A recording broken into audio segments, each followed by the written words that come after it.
What's up, everybody? What's good, Welcome fam? back to the RoloRome cast, episode 29. Look, 29, baby. Isn't it surprising?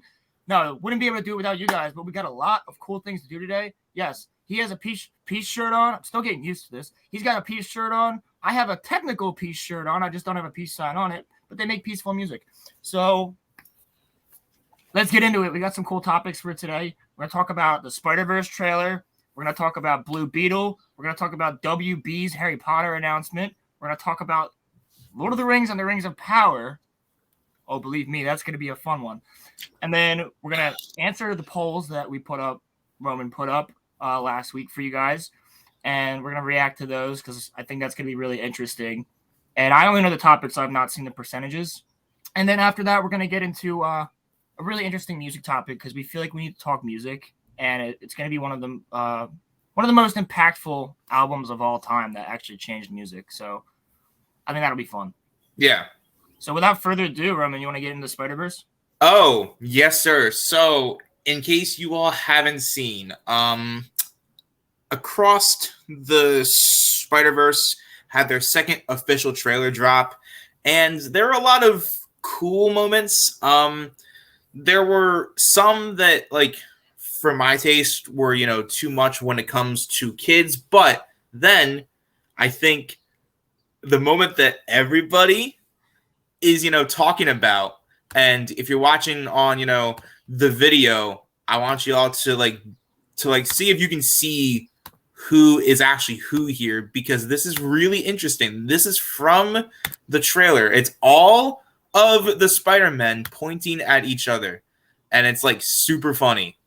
And yeah, so the OG, the OG meme, everybody knows it. Well, everybody who is a Spider-Man fan probably knows the meme. But I think that's funny that they put that in there. They kind of did that in No Way Home, in a way. Yeah, kind of. Looking at each other, but they didn't point. If they pointed, that would have been so much better.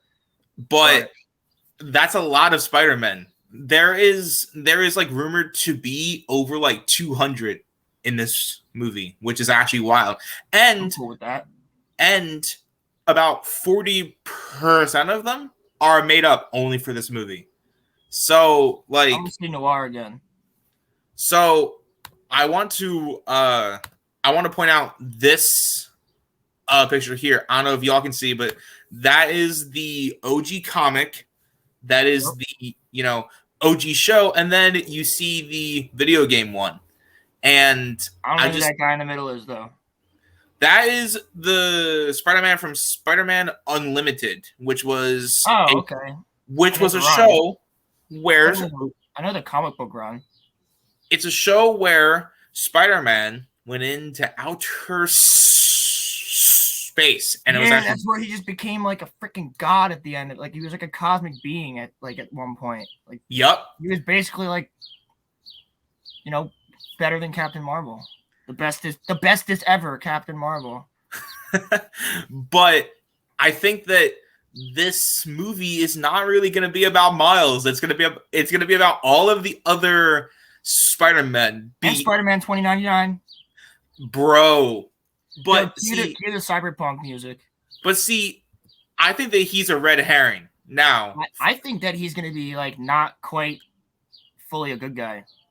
Well, I think that what is going to happen, because my, younger brother is a huge fan of the, first movie. And that's one of the only movies that he's ever given a 10. And so he saw the trailer, and he thinks that Miles is actually like going to get framed for something. And that's why all of the Spider-Men are all after him. Something that Miles did triggered a universe where like all of the Spider-Men are all in one world now. And like, oh, well, that's not good. And like, that's why they're all pointing at, each other. Yeah. Cause they're all like, who? Yeah. Right. Yeah. And I don't even need a voice. I just want to like, dude, I was just in bed with Mary Jane. What the hell? Like, throws up naked. Other dude's like, I was just with Gwen. What the fuck? I was just floating through the air saving somebody. Now they're falling to their death. Like, what? I don't need a voice necessarily, but I would love to see Toby's suit. Just seeing like the Toby version, and I would love to see Andrew there too. It'd be funny. It'd be funny if it was Toby's voice and it was Andrew's voice, and they made a reference to No Way Home, and they were like, "This again? Really? Again? We just did this like a couple years ago." Like, and I mean, like, it'd be funny if they were like, "Didn't we just go through this in 2021?" Like, you know what I mean? Like, I mean, wasn't this like a year and a half ago? Like, what? Can we just do this? What are we doing this? Now there's more of you.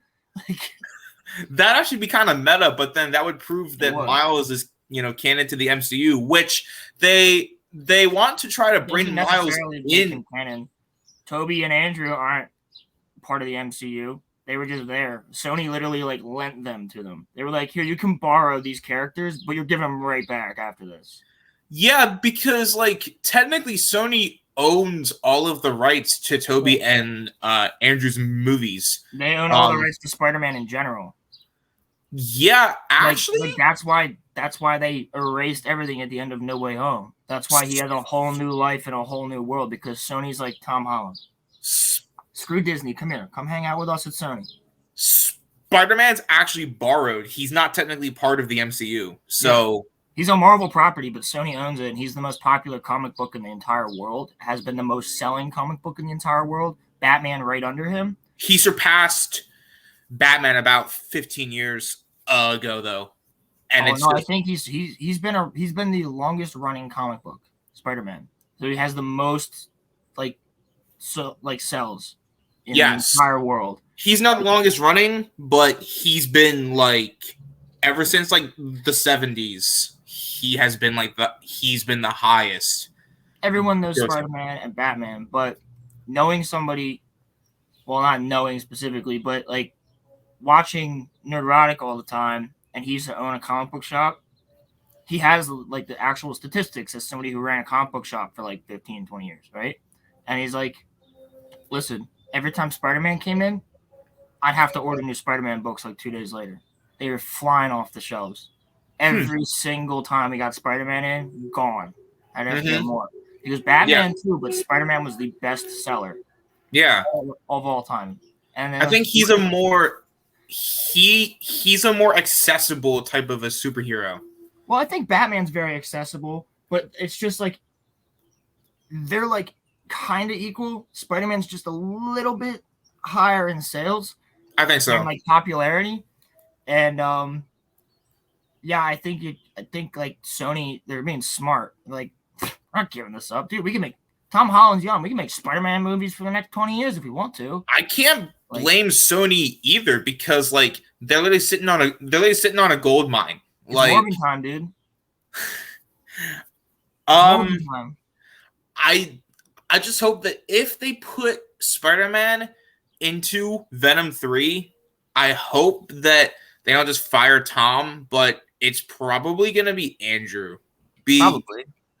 Because that has been the rumored thing, is that they're going to bring Andrew into the third Venom movie, which he honestly kind of deserves it the most, because even though he was in No Way Home, it doesn't shafted the same way that Hayden Christensen did. Yeah, it doesn't by the fans, not by the directors, because I don't think that Andrew's movies are bad. No, in fact, I enjoyed them. I wish he got a third one, because I feel like they set up a villain for the third one in the second one, but he never got a third one. They were going to do the Sinister Six, and they were going to bring Mary Jane in too. Yes. Yeah. I think Andrew's open to it. I think that. See, I still looks young enough, dude. It's only been 6 years, 7 years. I love. Or am I thinking way too far back or way too forward? Nah, it came out in 2015, so you're Spider-Man 2, so 7 years ago, basically. So, here's the thing. I love Toby. He looks pretty young still. Yeah. I love Toby Tobey is my favorite, but we don't need a Spider-Man 4. Like, If it's directed by Raimi, I'll take it. true, but Dude, I loved watching Tobey go dark like he did in Spider-Man 2 and Spider-Man 1. I loved watching him in No Way Home just beating the hell out of what's his name? who are you thinking of? Green Goblin, wasn't that? Oh, Wasn't that Tobey beating the hell out of him, or was that Tom? that was actually Tom. Was it Tom? Yeah. That was after Tobey got stabbed. No, that was actually prior because, like, Green Goblin was saying basically, "I killed Aunt May," Yeah. and then Tom was beating the hell out of him, and then he's laughing the whole time, dude. I love Willem Dafoe. And then Tobey grabbed onto the glider, and then that was when Goblin stabbed him. Yeah, and then like that was when I only saw the movie one time. That was when we were like in the theater, and I heard you, and I heard our friends. Oh, then I was mad. I was like, "You better not!" Like, I was like, "You better not do this to me right now." It's the only reason I'm seeing this movie is for Tobey, like, and Willem and Doc Ock. Like, that was the main reason I went to see that movie. I heard you, and I heard our friends Lucas and Nick go like, "No, Tobey!" Like, yeah, dude, I was like, "No," I was mad. I was like, "No." I thought they were about to kill him off. I would walk out, dude. Yeah, same. But I was so mad. I don't know if I walk out. I never walked out of a movie, but like, I was like, "This is really gonna piss me off, man. If you do this." I'm shocked. Listen, I didn't even walk out of Rise of Skywalker, so that's like. That was what I was about to say. Is that like I'm shocked you didn't walk out of the Rise of Skywalker. I can't do that because Star Wars is my bread and butter, whether it's good or bad. So it's true. I need to see, like, even if it hurts, I will. Like I said on the Star Wars review this week, I will always watch Star Wars so that you guys don't have to if you don't want to, and I will review it for you. That's how I am. Even if it's crap Star Wars, I'll still review it for you. Rings of Power, you'll never get me to watch because I'm not supporting that and I want them to lose money. But I will support Star Wars because the more we watch Star Wars and the more we complain about what they're doing wrong and give them feedback, maybe they'll get it right. They'll actually listen. Yeah. Maybe. If we're lucky. And that is a long shot. I'm being an optimist here. Listen. Marvel's a lost cause. So Marvel's pretty much a lost cause. To quote Rogue One, rebellions are built on hope. Welcome to the rebellion, and I have some hope. Star Wars will be better. Now, I will have to review every Star Wars show and their movies and stuff like that, but I swear to God, guys, if Ahsoka is bad, you're going to hear a lot of words come out of my mouth. Mm-hmm. A lot. Like, that's the one show I'm telling you they can't mess up. They really can't mess it up. And because that'll make or break Star Wars. I am scared for that show. Season 2 will be good. But, yeah, it's another franchise. Like, okay. Star Wars just needs to get their shit together, basically. I think I love them. I will always watch it. Like I said, I will always review it for you guys. I might even have to review Rings of Power Season 2 when it comes out in a year or two, whenever. Dude, it was algorithm gold for everybody reviewing it. Everybody reviewing it. And I wish I had my channel up when Rings of Power was out. Because if I was pumping out Rings of Power videos every day, dude, I'd be at the top. The algorithm would make me soar, bro. So, yeah, I think when Season 2 comes out, as much as I'm going to be sitting there, like, writing my notes, will be like, I should chill for you guys. And I should just, like, review the Velma show or something. Like, what, just grift on it? Yeah. But nah, like, I don't know. Bro, call me a fucking grifter. I don't care. I'll grift on Rings of Power. If they have Halo Season 2, I'm gonna watch that one. I'm gonna Halo Season 2. Hard, dude. Are you really gonna suffer? Why? Because it will help the channel when I'm reviewing it. Yeah, but like you'll be suffering for it though. Nah. Yeah, I like I said, I will watch this stuff so that you guys don't have to. Yeah, it's very, very true. Unless you want to. I And don't if know. you want to and you're enjoying it and you love Rings of Power, I'm so happy for you. So I really, truly am. you may or may not agree with me here, Roland, but I feel like DC is not hopeless. They're almost there because they have Robert Pattinson. He is like the saving grace. Yeah, but he's not going to be connected at all. True. To the new James Gunn stuff. Did you see the James Gunn stuff they have lined up? Nobody knows who his characters are, bro. No. Nobody. No. How are you not rebooting? First of all, you fired Henry Cavill, which is, I don't even know what you're doing. Second of all, The Rock wanted him out is why. No, The Rock just didn't want him in Black Adam. Practically, yeah. Also, The Rock's wife is Henry Cavill's manager. Yeah, that's weird. And also The Rock's manager. Well, yeah, of course. So The Rock gets whatever The Rock wants, basically. And I just, if you're going to reboot DC... Shazam flopped. Did you see that? Shazam wishes they were Morbin time. And they had Wonder Woman in that movie, too, which is actually wild. D&D's about to, like, overtake them. Which I really want to go see. Because everybody I know who's a Dungeons & Dragons fan is saying that it's not the best movie, but it's really accurate to the world of D&D. And really accurate to stuff. And it's making all the D&D fans actually pretty happy. So what we need to do now is go out and see this movie so that we can show them you don't need the biggest production. You don't need $400 million. You just need to make a movie that fans like.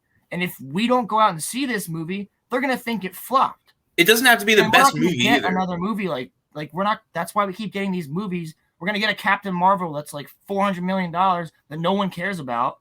Barely anybody cares about. And then no one's going to go see that, but people are actually going to see Dungeons & Dragons, and if that doesn't break even, they're going to think it's a failure, but it's not because it's actually what the fans want. It's just not enough people are going to see it. So I want to go and see Dungeons & Dragons. I want to go and support that movie because I heard it's really fun. I heard, it's not like the deepest plot, the best story, but it's fun. They use practical effects. They use puppets. They use the CGI is iffy, but the story's there. It's enjoyable. And I've had actual D&D, long-time D&D fans who have been playing since the 80s say it's pretty damn accurate. So I want to support this movie. Cool. I want to go and see it. I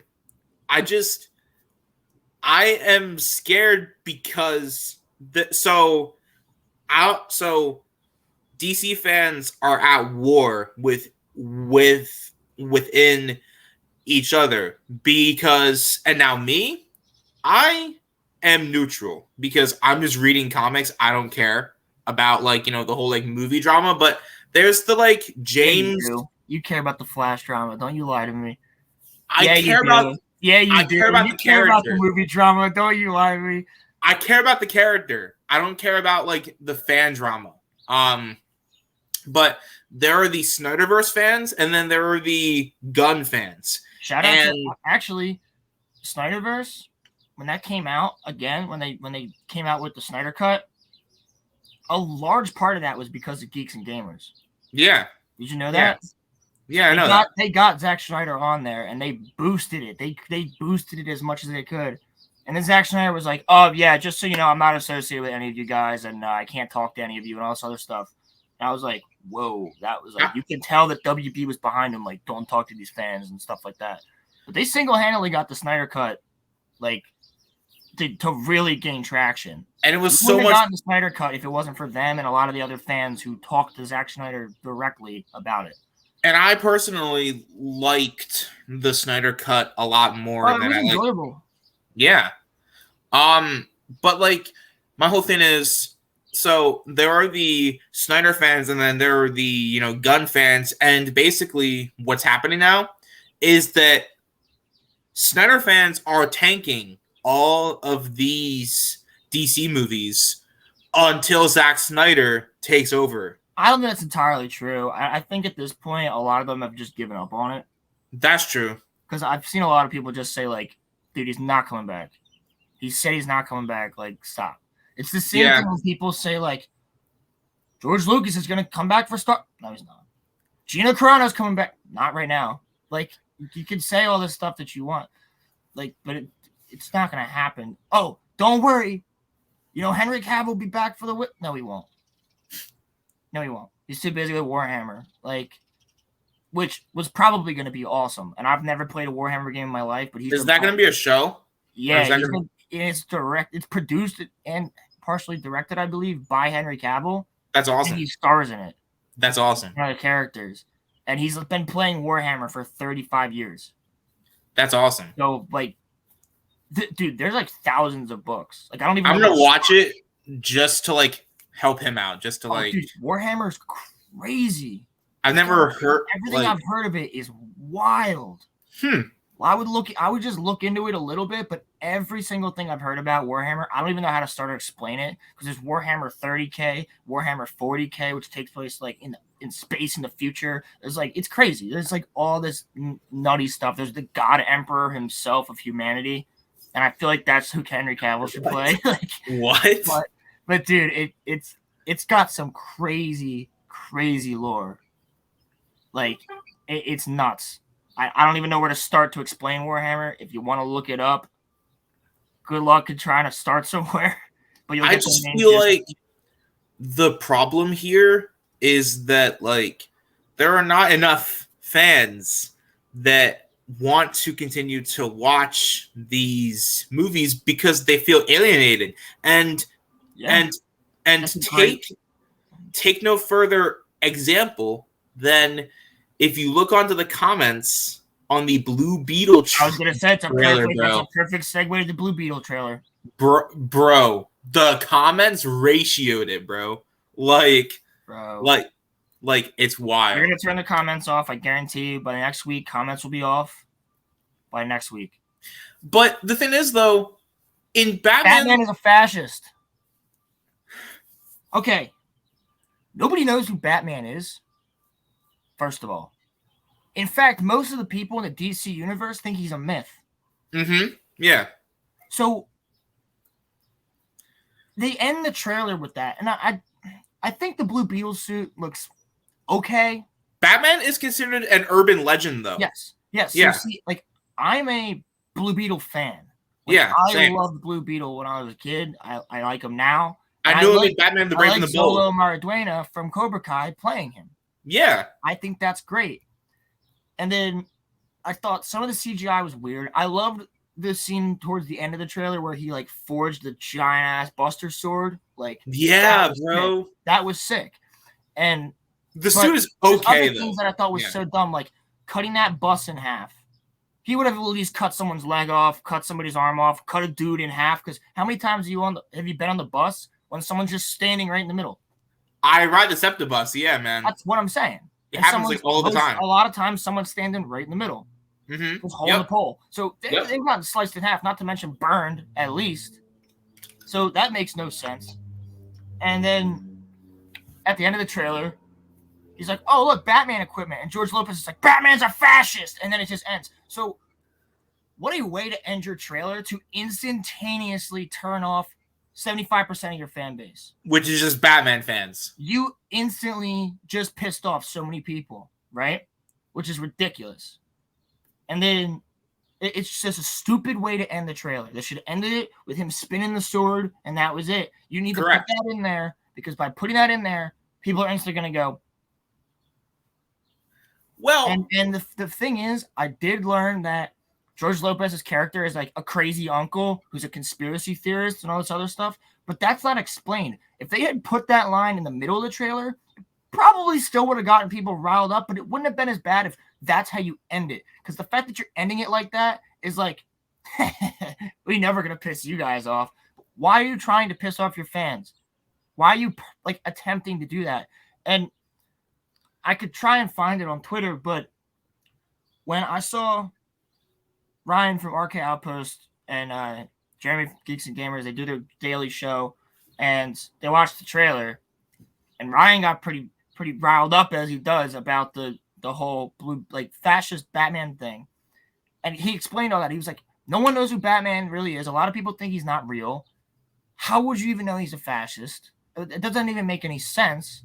If you and then, like, on top of that, guess what? Somebody clipped it and put it on Twitter, right? And they're like, ha ha ha, can't wait to see this movie. I hope it makes all these people, all these fans, even more mad. And then under that video of Ryan getting a little bit riled up, you have the director of Blue Beetle posting laughing emojis with a Skeletor thing, goes, my job is done.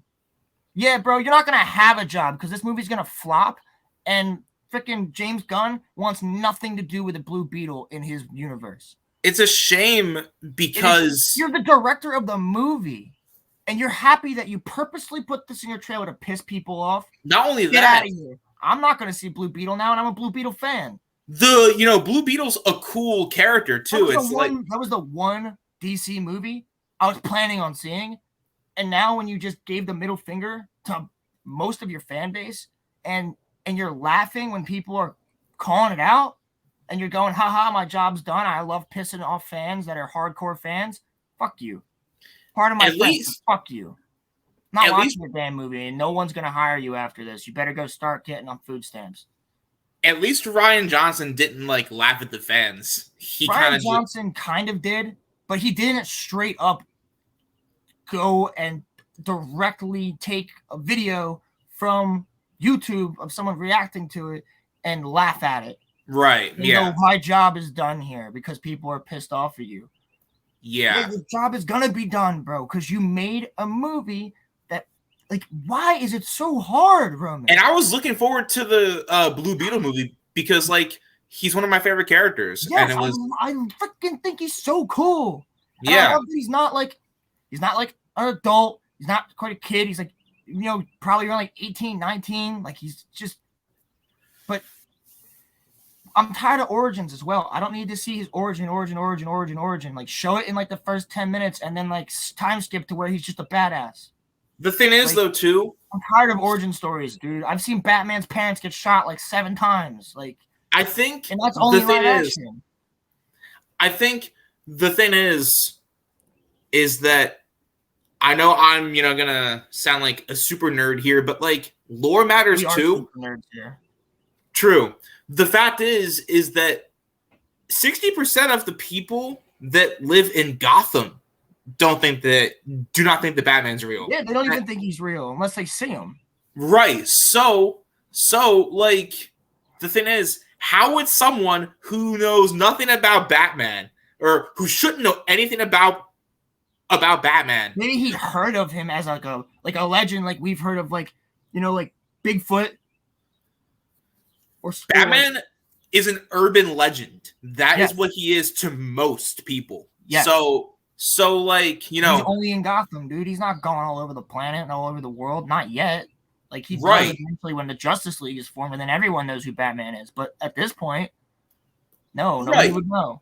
Right. So like, that's my whole thing. Is that how does he know that? Well, here's the other thing. You're especially pissing people off because Batman is the most popular DC character. Yeah. Like, you could have named anybody else, and you probably would, like, except Superman, and you would have had less people pissed off. Agreed, yeah. The fact that you named Batman, of all people, this, like I said earlier, the second most selling comic of all time in the entire world, with one of the longest runs, if not the longest in the entire world. He has the second longest because Captain America came out in 38, Batman came out in 39. Yeah, so you see what I'm saying? Yeah. It's like almost 100 years old of a character. Mm-hmm. You can't just, like, oh my God, Nick. I don't blame any fan who got really turned off by that, or quite frankly pissed off by that. It pissed me off. I'm not even a DC fan, you guys know that. Because I like Batman. And when I saw that, I was thinking, I was like, oh, I could probably see this movie. Like, it seems pretty fun. Probably won't be the best. It's probably going to be an okay movie too, which is actually like the part that sucks.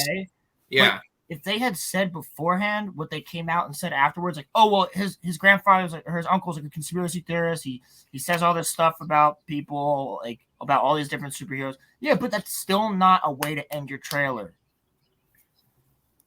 You're not gonna get terrible marketing, dude. Terrible. You're not gonna get people to buy tickets by like calling their favorite character a fascist. Which is like, the funny thing, because like, let's be honest, nobody's favorite character is Blue Beetle. Nobody.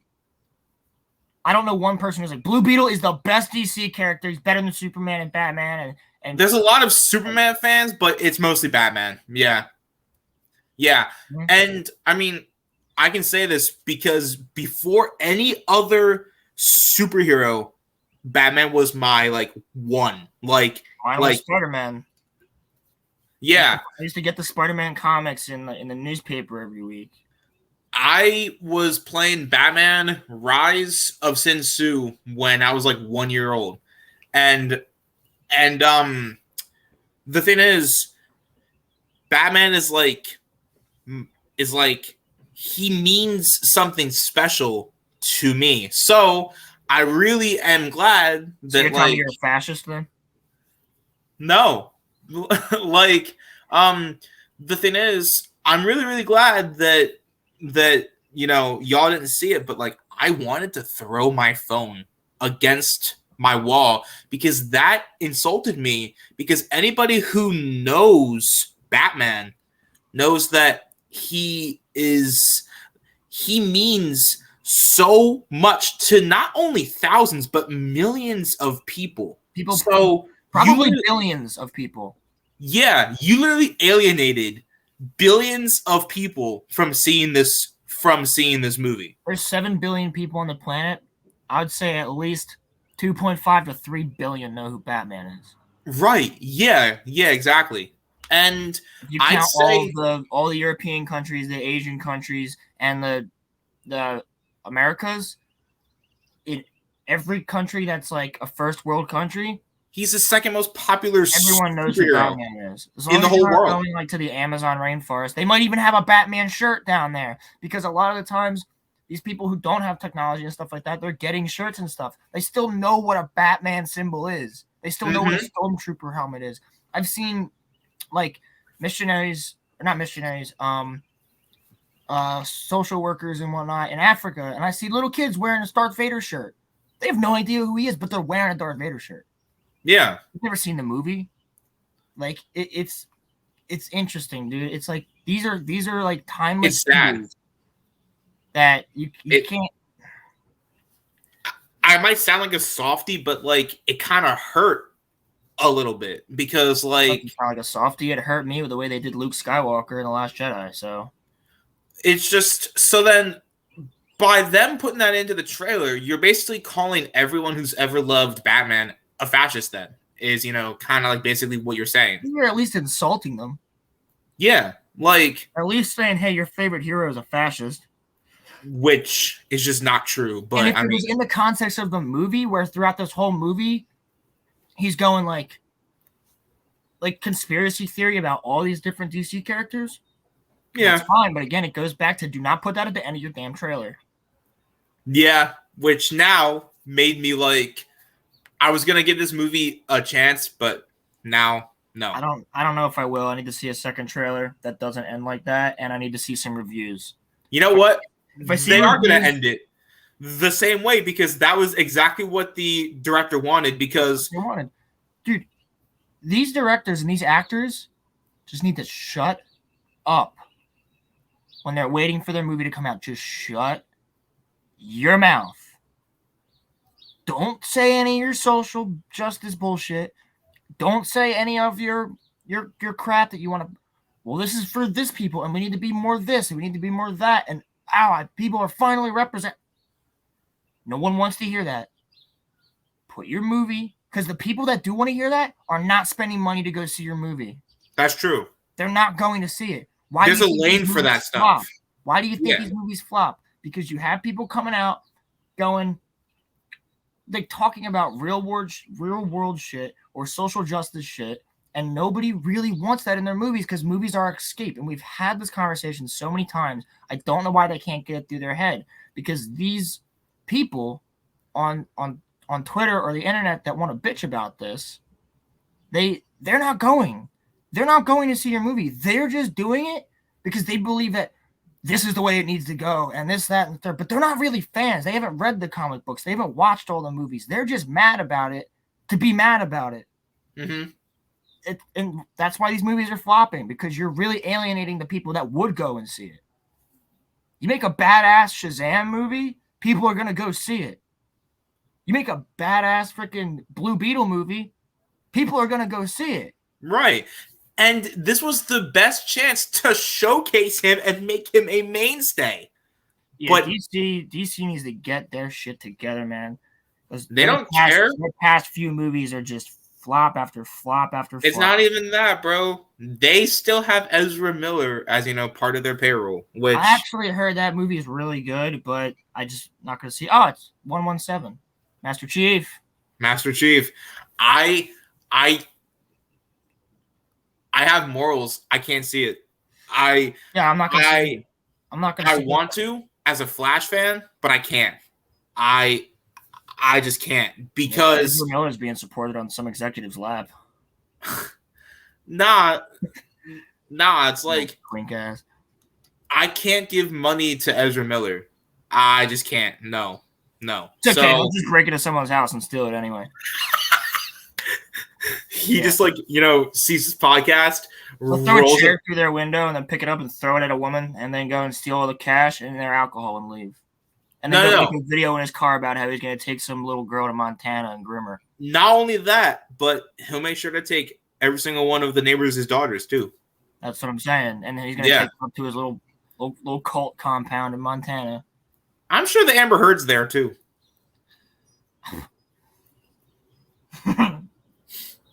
God, bro. No.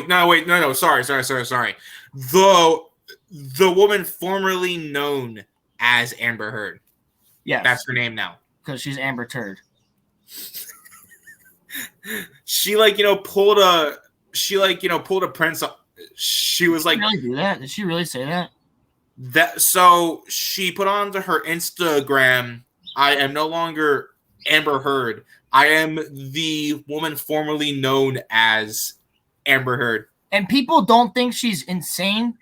People defended her, dude. This woman is nuts. Yo. Everybody listening right now who's a guy, part of my French here, don't ever stick your dick in crazy. Don't do it. Listen, gents. That's a line from Red vs. Blue, and I never forgot. Listen, gents. She's hot, but she's crazy. So Crazy Hot Matrix, dude. The Crazy Hot Matrix. It's like a graph. Yeah, kind of. You gotta hit the scales at different points. You know what I mean? Yeah. Well, if they equal out, you're good. Right. Yeah. You can go different ways. It's a joke from How I Met Your Mother. There's nothing wrong with being a little nutty from there, but it applies. I'd say that it's the same for you. It's the same for you. The Crazy Hot Matrix works both ways. Ladies and men, it works both ways. It's true. I would say there's nothing wrong with being a little bit nutty, but everybody's a little bit nutty. Don't you? She should be right here. We're all nutty. Everybody knows it. Every human's nuts in some way. But she's right here, and dude, she's a 10 out of 10, nuts. Yeah, she's an 11 or 12 out of 10 nuts, and the scale doesn't even go up that high. Well. I would say crapping on someone's bed is pretty close to you need some mental help. That's not even close. That's just go to a hospital.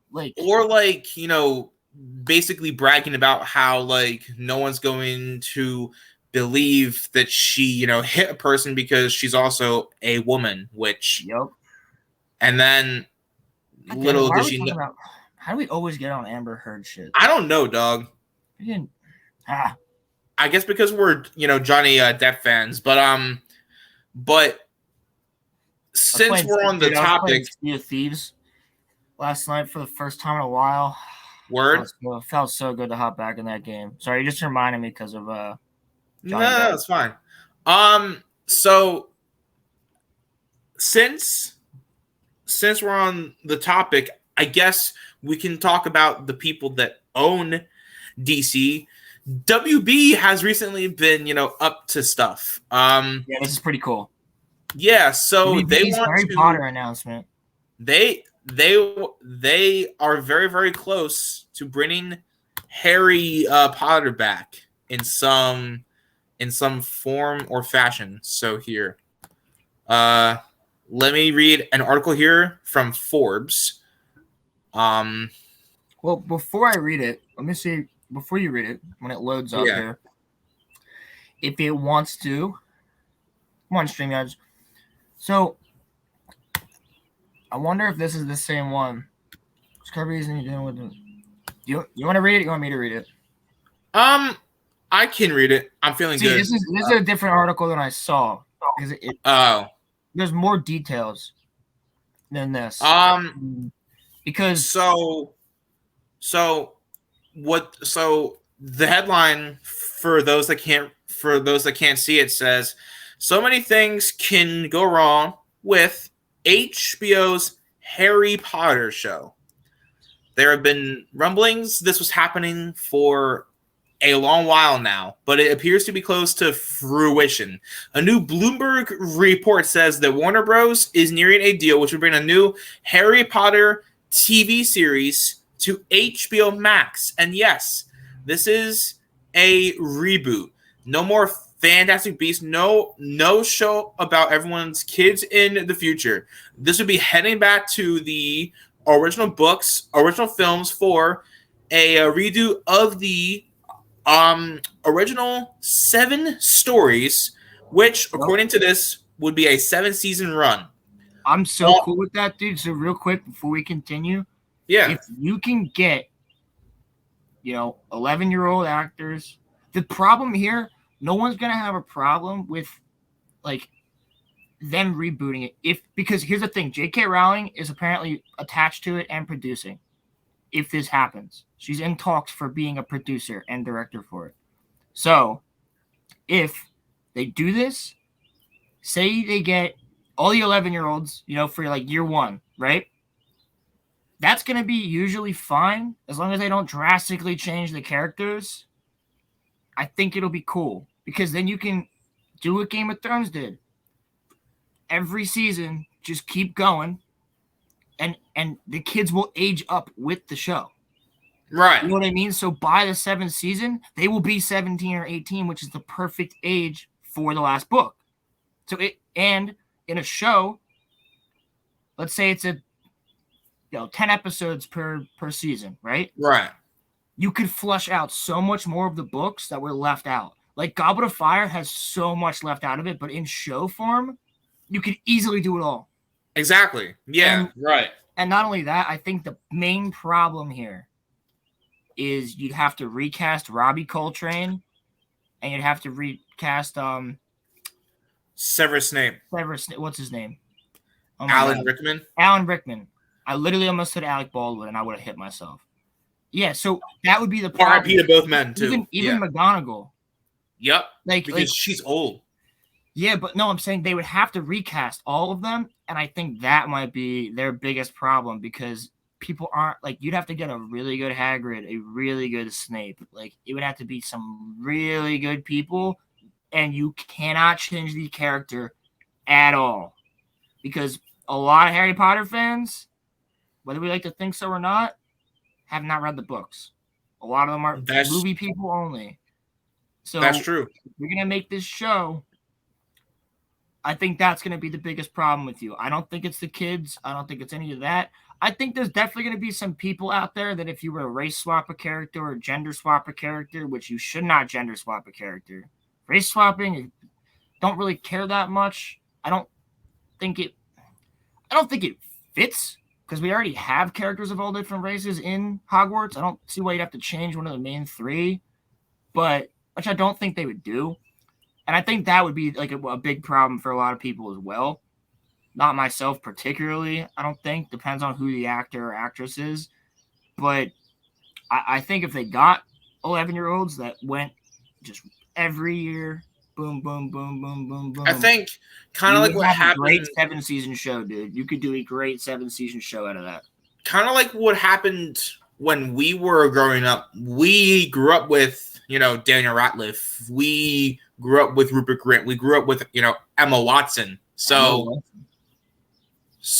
like we got to see them become grown-ups as we were also growing up too. So like I think that's a beneficial thing. So as we continue here, the article says, on the one hand, I'm sure this seems like a slam dunk for Warner Brothers, as no matter how the series goes, it's sure to attract a lot of eyeballs. However, it seems like there is the potential for so much to go wrong here, and their general vibe around this project, even among hardcore Potter fans, is what? No. Why would you even do this? Ready to feel old? Because I've seen the opposite. I've seen a lot of people go, if they do it right, this would be awesome. I've seen a lot of people say if it's done right and it sticks to the books and just continues from there, be awesome. Yeah. Ready to feel old? Here's the other thing. Wait. Yeah. All of those kids right there. Well, once we get to that picture, the kids behind Hermione, Harry, and Ron, like Seamus and Dean and Neville, they'll get fleshed out way more like they were in the books. They didn't like Seamus has a way bigger part in some of the books. So does Dean. It's true. So does Neville, but they're not in like Neville's in the movies a lot more than Dean and Seamus are. But Dean and Seamus are also really good friends of them. Dean got like 1 or 2 lines in each film. Yeah, literally, he was in all of them, but like barely. Same with Seamus. Right. Yeah. Like, barely. Are you ready to feel old? The original Harry Potter and the Sorcerer's Stone movie debuted in 2001. Wow. I don't feel old because I was born in 2000.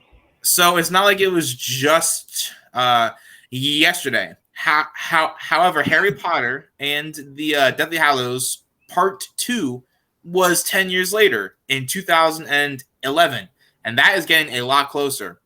Regardless, those films were generally extremely well received on the whole, and most Potter fans still have Radcliffe, Watson, and Rupert Grint etched into their minds as Harry, Hermione, and Ron. Recasting them would be a challenge, to say the least, and would likely get a whole lot of people upset. I don't know. Unless they get the right kid, because right now, the only hope I have for Netflix's live-action Avatar is that the cast looks really good. That's true. Yeah. The cast looks really damn good.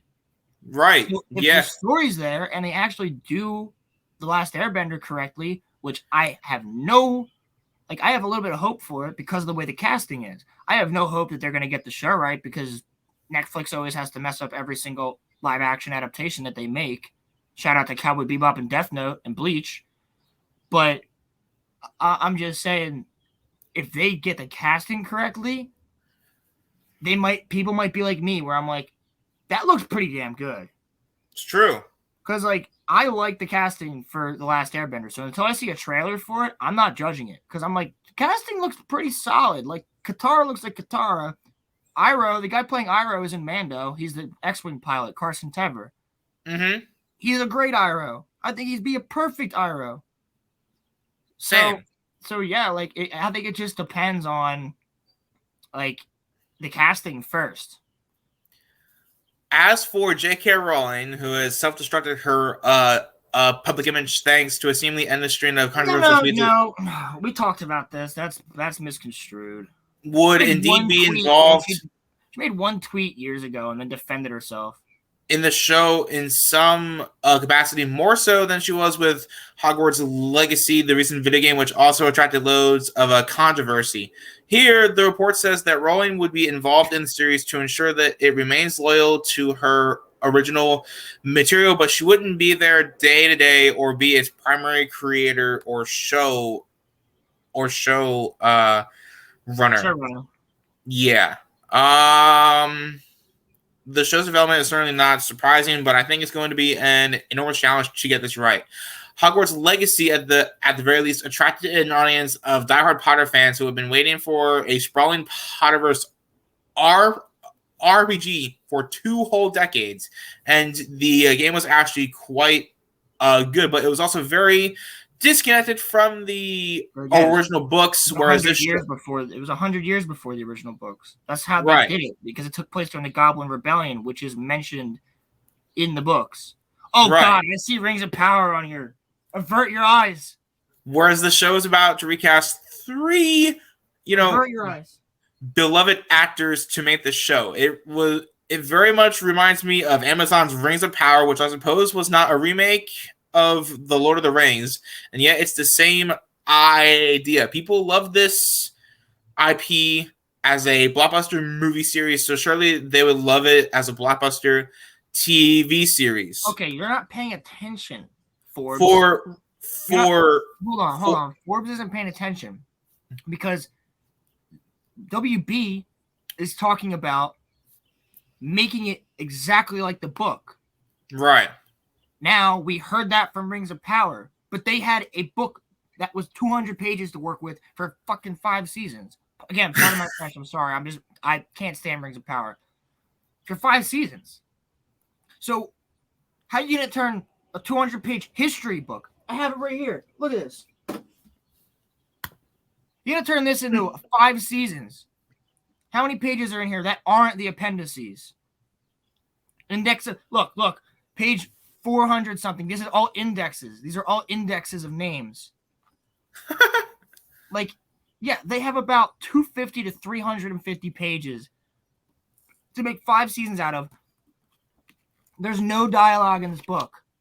There's no lines. It's history. It's a history book about what happened before. This is the creation. This is like Greek gods creating the world, creating Middle Earth, creating elves, creating everything else. And then the War of Wrath in the First Age, where there's gods literally just decimating shit. Massive, 5 times the size of Godzilla dudes just running at each other on a battlefield as all these soldiers are fighting under them. It's nuts. Wouldn't that have been a lot cooler than what we got in Rings of Power? I think so. If you're going to spend $1.2 billion, do the War of Wrath. It's just, yeah. So no, Forbes, you're wrong, because they had this source material. They said it'd be right to the book. They're wrong. They also told the creator and Tom Shippey, who Tom Shippey is a Tolkien scholar. They fired Tom Shippey. They told Peter Jackson to screw off. Warner Brothers is apparently not being that stupid. They're saying, J.K. Rowling, come on, come help. Come help. We want your help for this. And that's how you do it. You get her on board, people are going to be pretty happy about that. Well, as this person stupid, man, continues writing, for Rings of Power, it attracted middling reception at best, you don't say. And a middling reception for a planned 7-season Harry Potter series is not what Warner Brothers would want to see. This will be such a fine tightrope to walk here between the love Potter fans have for the original books and the movies. The problem of recasting everyone for a new series and J.K. Rowling lurking around, no doubt drawing more controversy as this process unfolds. It could be a massive hit, but man, it sure does seem like they're playing with fire here. Listen, why do I feel like they're trying to get the show to fail right off of the bat? What it sounds like, and I genuinely think that HBO has been doing pretty good, dude. Yeah, they have. Minus Velma. They did The Last of Us, though. House of the Dragon and The Last of Us, pretty good. Yeah. I'm not the biggest Last of Us fan. But Last of Us was phenomenal, though. It was pretty good. I'm not gonna lie, it's pretty damn good. And I loved what they did with House of the Dragon. I am so freaking excited. We will be doing House of the Dragon reviews for season 2. For sure. 100%. For sure. 100%. I gotta get you caught up on season 1. Because that show, oh my God, dude. Next time you come over, we'll watch some House of the Dragon. But Word. seriously, I highly, highly, highly think that if they get her, J.K. Rowling, to like actually like help and advise, I just hope that and she she picks the doesn't. castings, let her pick the castings. I just hope that she Like, doesn't stick with like what she said about like the cursed child, where she said that like they're Hermione not. was. They're cutting away from that entirely. We're like They're cutting away from the cursed child. no, but like she said that like Bellatrix and Hermione was Voldemort like. got it on at one point. Yeah. She also said that Hermione was black the whole series, Yeah, and then which she recounted that because in her own book, she explains that Hermione's extremely pale in the book. yeah, Like, she says she has very pale skin, but she has, like, I don't know why she said very, that though. very pretty brunette hair. They say it when they describe Hermione in the first book. Like me, I don't have a problem with her in terms of what she said about trans people. My whole thing is that she almost ruined her own lore. That Yeah, was I don't have a problem. Well, she didn't say anything directly about trans people. She said nothing directly about them. I know. It was about No, women. It was about, like, biological women. And if you want to misconstrue that and take it a different way, excuse me, then you can do that. That's your prerogative. That's your opinion. And that's fine. But my opinion is that there's biology in humans. Even if you're trans, you cannot biologically be something else. well, And like, it's impossible. It is impossible. I don't have a problem. And I don't want to get into this topic because I don't have a problem. Someone's gonna start clipping us and bitching on Twitter or something. I don't have a problem with her when it comes to that tweet. I have a problem with her getting on to like Pottermore and saying things that just like aren't true. She's going, but the thing is, she went back on it because so many people were like, just like they were bitching and bitching and bitching and bitching and bitching and bitching. Yeah, like she just kind of caved, and then she went back on that cave because she was like, you know what? No, I'm not doing this. I'm not sitting down. And one of my favorite J.K. Rowling tweets. Let me see if I can find it because I retweeted it, dude.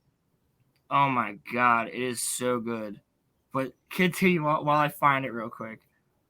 Well, like the thing that like I was gonna say was that like I think she definitely is like better than she was now, or no, sorry, she is definitely better now because she's stopped basically saying that all of her characters were like something different than kind of like what they actually were, or like adding things that she said were canon that were totally like unnecessary to the whole series, which absolutely agree, which like she didn't need to say.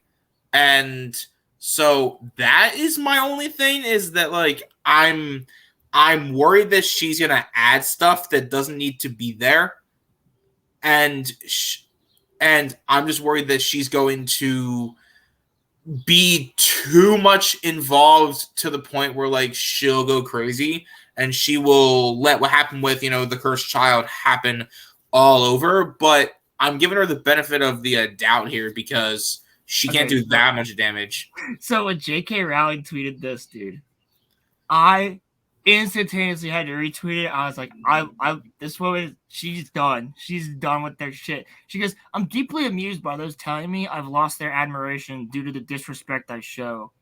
Or due to the disrespect I show. Violent, duplicitous rapists. I shall file your lost admiration carefully in the box where I keep my missing fucks. And I was like, retweet. There you go, JK. You tell him. I'll file your complaints in the box. Oh, no. I will file your lost admiration carefully in the box where I keep my missing fucks. Dude, she just is done, dude. She's done with everybody's shit. I love it. She's like, I don't even care at this point. I'm going scorched earth. Screw you guys. I mean, I can't blame her. It's I like, can't blame her either. She's rolling around in dough. Dude, she doesn't need to work a day in her life. She's doing this. She's probably doing this so that people don't screw up her IP. And I don't think she ever said anything wrong. I mean, she is extremely freaking woke, dude. And this is what proves that woke turn on their own. She says one thing that's out of line and everyone wants to cancel her. Meanwhile, she's been tweeting the like social justice shit, which isn't bad, but you know what I mean when we say this on here. If you guys listen to us, you know what we mean. So she's been tweeting stuff like that I have disagreed with like for years, but I don't dislike her as a person because she has different opinions. I just don't agree with her opinions necessarily. Some I do, some I don't. But then as soon as she says one thing that's out of line to these people on Twitter, she's the devil. So I'm going to defend her for that. Because that's ridiculous. And I defended her because I'm like, yeah, you're one of the only people that stuck up. You know who else stuck up? Gina. Gina stuck up. And I'll support people that do that. Because you got to stand up to these people because you're the creator, man. Like, don't sit here and let some people tell you who you are. Especially if you're a content creator out there and you're listening to us, or you're a music creator or something, or you just draw and you post your art. Don't let anybody tell you who you are. You know who you are. So just continue that. Like, and like the true fans and the true people that stick by you will be there. So don't listen to the people on Twitter. Like, just laugh at them. That's what I do. If I make a tweet, people don't like it, I laugh at it. I just keep hitting them with Star Wars quotes that piss them off. There's something out there that the people on Twitter. It's fun to mess with them because that's their whole life. Their whole life is finding controversy on Twitter, and it's so like pathetic, in my opinion.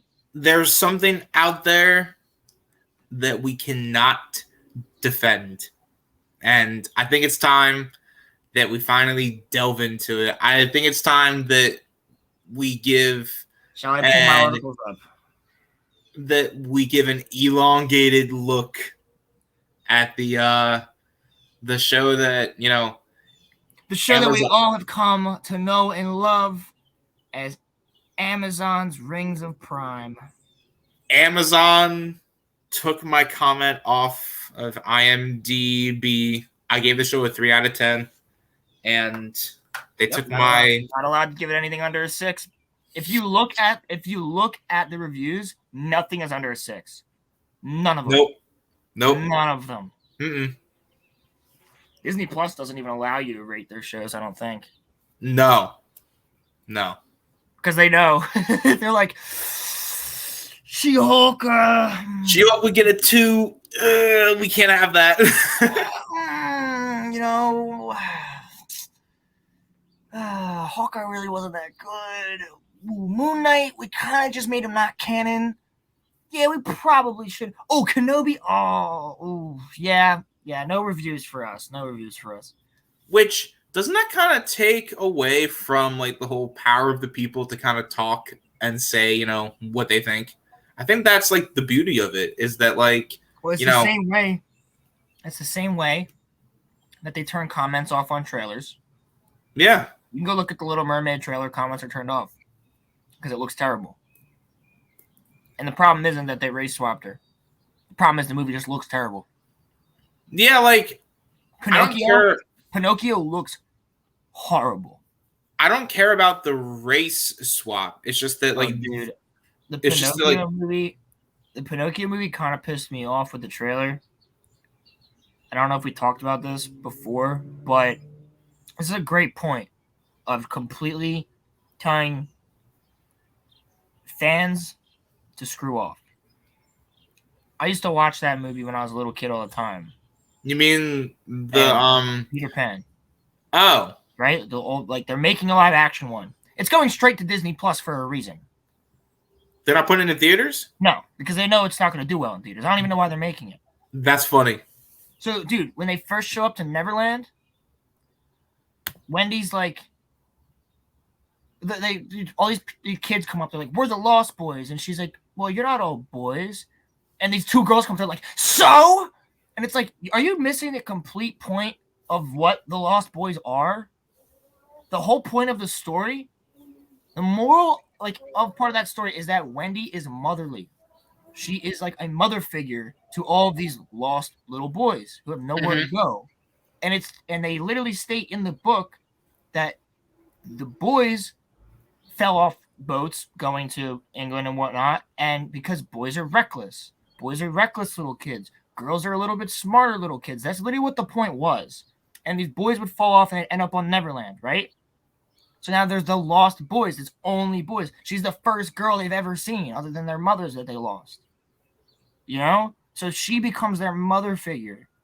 And then at the end brings them all with, like, it's just the fact that, like, I don't have a problem with there being, like, it just, first of all, the trailer looks horrible. Like, if you watch the Peter Pan trailer, it looks so bad.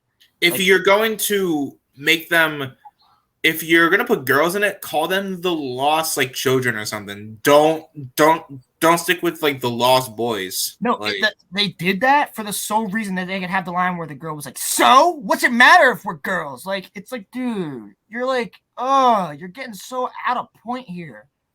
Like, no one's gonna see it. That's why they're putting it straight on Disney Plus. If I wanted to watch Peter Pan, I'll go back and watch the animated one. You mean the good one? Yeah. With all of these live action Disney movies. If I want to go back and watch the Jungle Book, I'll probably watch the live action or the animated one. Did you see that they're making a live action Moana movie? Yeah, Moana just came out. That movie's great. I saw that movie in theaters at like 3:00 right after school. Like, that was a great movie. So why? Why? The Rock wants it. Why? You know what that proves? They have no idea what to make. They have no idea what Disney thing to make because they don't have Pirates of the Caribbean right now because they screwed that up. Disney Marvel is not doing well. Disney Star Wars, unfortunately for me, is not doing as well as we would like it to. What else do they have, dude? They just all they have is that are coming out. No one cares about. All they're doing is live action reboots. We've all seen these movies before. I don't need this. Like, if you're gonna do anything, remaster it. Just remaster it with better animation. Exactly. Just make it 4K. That's it. I would literally go and see the animated Peter Pan in theaters again if it was just in 4K. Same animation, same everything, just HD 4K. Do that. I'm cool with it. You don't need to make live action.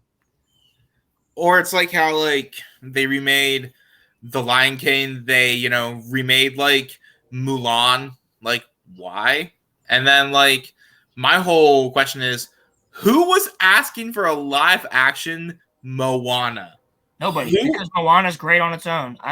If they do it in live action, the CGI is going to look like crap. What is Tamatoa? How are they going to make their mountain look? How are they going to make, like, what, is The Rock going to be skinny? A skinny version of Maui? The thing about Maui is that Maui's like fat Hawaiian dude. And you already know The Rock's not going to wear a fat suit. No. You already know that. And what, dude, you know how weird it's going to look? When he's like, I can turn into a shark. And he goes half shark. It's going to look so weird in live action. And also, what are they going to do with, Tamatoa, who is actually, like, the best character in that movie? Talking about the mountain? Or is Tamatoa the crab? The crab.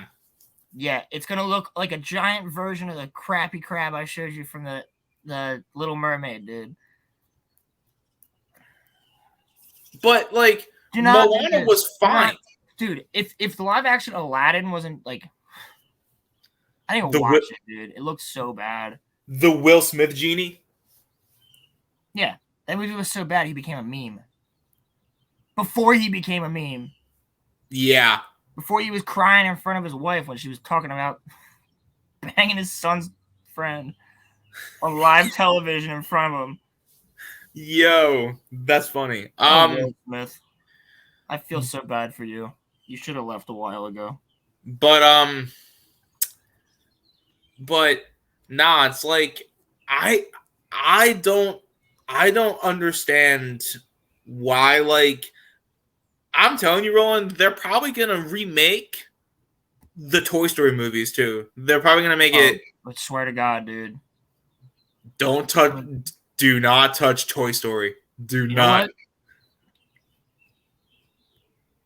I would like them to remaster and just put in theaters Atlantis.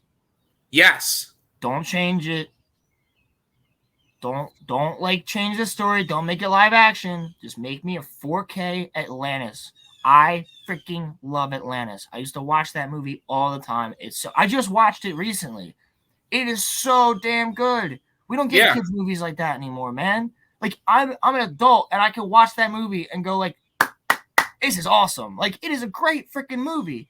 And we like as well as Sinbad from DreamWorks. Sinbad's sick. Dude, you could redo Sinbad in animation with the same story, same shots and everything. Just redo it in better animation with better CGI. Oh my god, that movie would sell. Sinbad, you know what else awesome.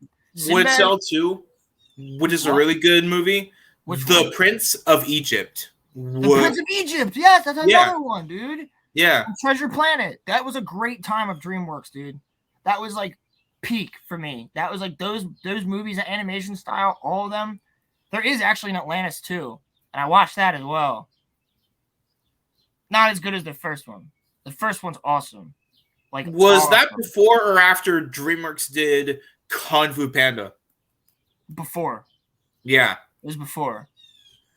Because their animation style changed as soon as they did Kung Fu Panda. So, well, dude, I actually own Sinbad downstairs.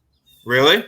Yeah, the movie's so much fun. It is the epitome. I saw this the other day on a stream. Someone said this, in a super chat, that Sinbad is the epitome of short but sweet.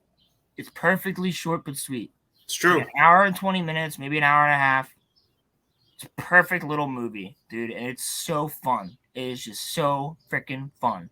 It's true. If you've never seen Sinbad by DreamWorks, watch it. Highly, highly, highly recommend that movie. I used to watch it like almost every day as a kid. It is so damn good. Highly recommend it. It was on Drinker Stream. Somebody sent it. That's what it was, on Critical Drinker. Shout out to Critical Drinker. He actually Critical Drinker just interviewed Russell Crowe. Seriously? Seriously. That's awesome. Yeah. So check that out. Do you want to pull up the Lord of the, Okay, yeah. So we're gonna segue now into the Rings of Power, and let's see how the Rings of Power is doing, guys. Let's see here. I'm scared.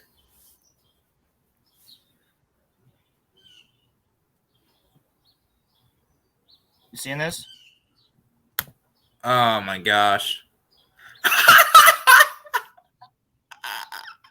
No way. This is on March 26th. A horse involved in the productions of The Lord of the Rings of Power, died on the set of the Prime series in the UK last week. We are deeply saddened to confirm that a production horse died on the 21st of March. Amazon Studios spokesperson said the incident took place in the morning whilst the horse was being exercised prior to rehearsals. The trainer was not in costume, and filming had yet to commence. Both a veterinarian and representative of the American Humane Association were present at the time. The independent necropsy has confirmed the horse died of cardiac failure. That's not funny, but that's funny. 30 horses were being used in the show that day, supplied by the Devil's Horsemen, which worked for such TV series and movies as Wonder Woman, Justice League, Transformers The Last Night, Game of Thrones, and The Crown. According to the company website, this is the first known horse fatality in the 50-year history of the company.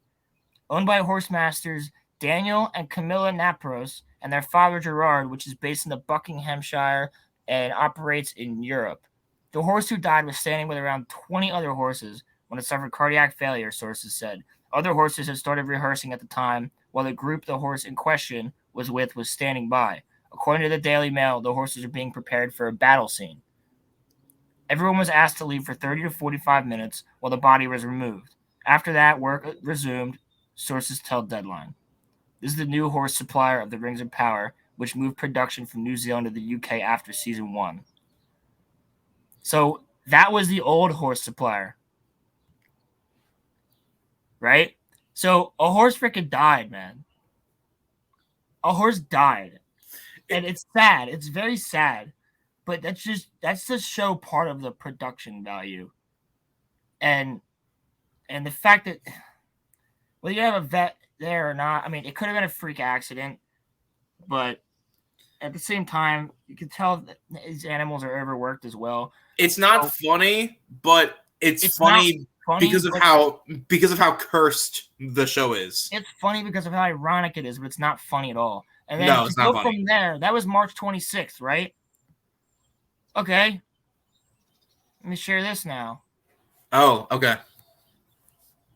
Published 2 days ago on Screen Rant. Which is a trusted source. Yeah. Fire breaks out on Lord of the Rings, The Rings of Power set, Season 2. A fire has broken out on the set of Lord of the Rings, The Rings of Power Season 2, another instance of troubled production for the Amazon series. A fire has broken out on the set of Lord of the Rings, The Rings of Power Season 2, the second major production issue to transpire in the span of a few weeks. Season 2 of the popular Amazon series is currently filming in the UK, departing from Season 1's primary filming location, New Zealand. Recently, The Lord of the Rings of Power Season 2 saw a horse die of cardiac failure on set, showing no signs of health issues before dying.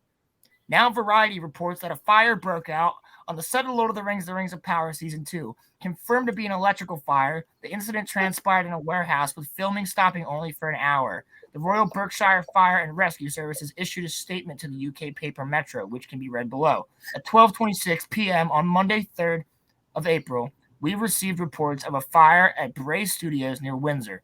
At this time, Royal Berkshire Fire and Rescue Services crews from Bracknell, Slough, and Maidenhead fire stations, 3 fire stations, have been sent to the scene. Upon arrival, crews discovered a fire in a single-story warehouse. Firefighters remain at the scene of the incident. Further updates will be provided. While The Lord of the Rings of Power Season 2 hasn't been experienced any debilitating production issues yet, the show has faced its fair share of hardships as of late. The death of the horse on set was condemned by PETA, who urged the use of CGI horses in the show's future. However, the series' use of practical effects for battle sequences, right, because they look so good, those battle sequences, I'm skipping that.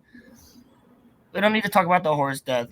But I just think between those two things, dude, right? I can laugh at the fire one because, like, no one got... That's within, dude, it's literally within, like, a week, like 2 weeks of each other. Like, this production is cursed. And I got another article that just came up from Forbes. Do you think that, like, you know, Tolkien's trying to ensure that, like, you know, a season 2 doesn't get made? Yes. Tolkien's spirit. From Forbes. If you want to share this. I got it.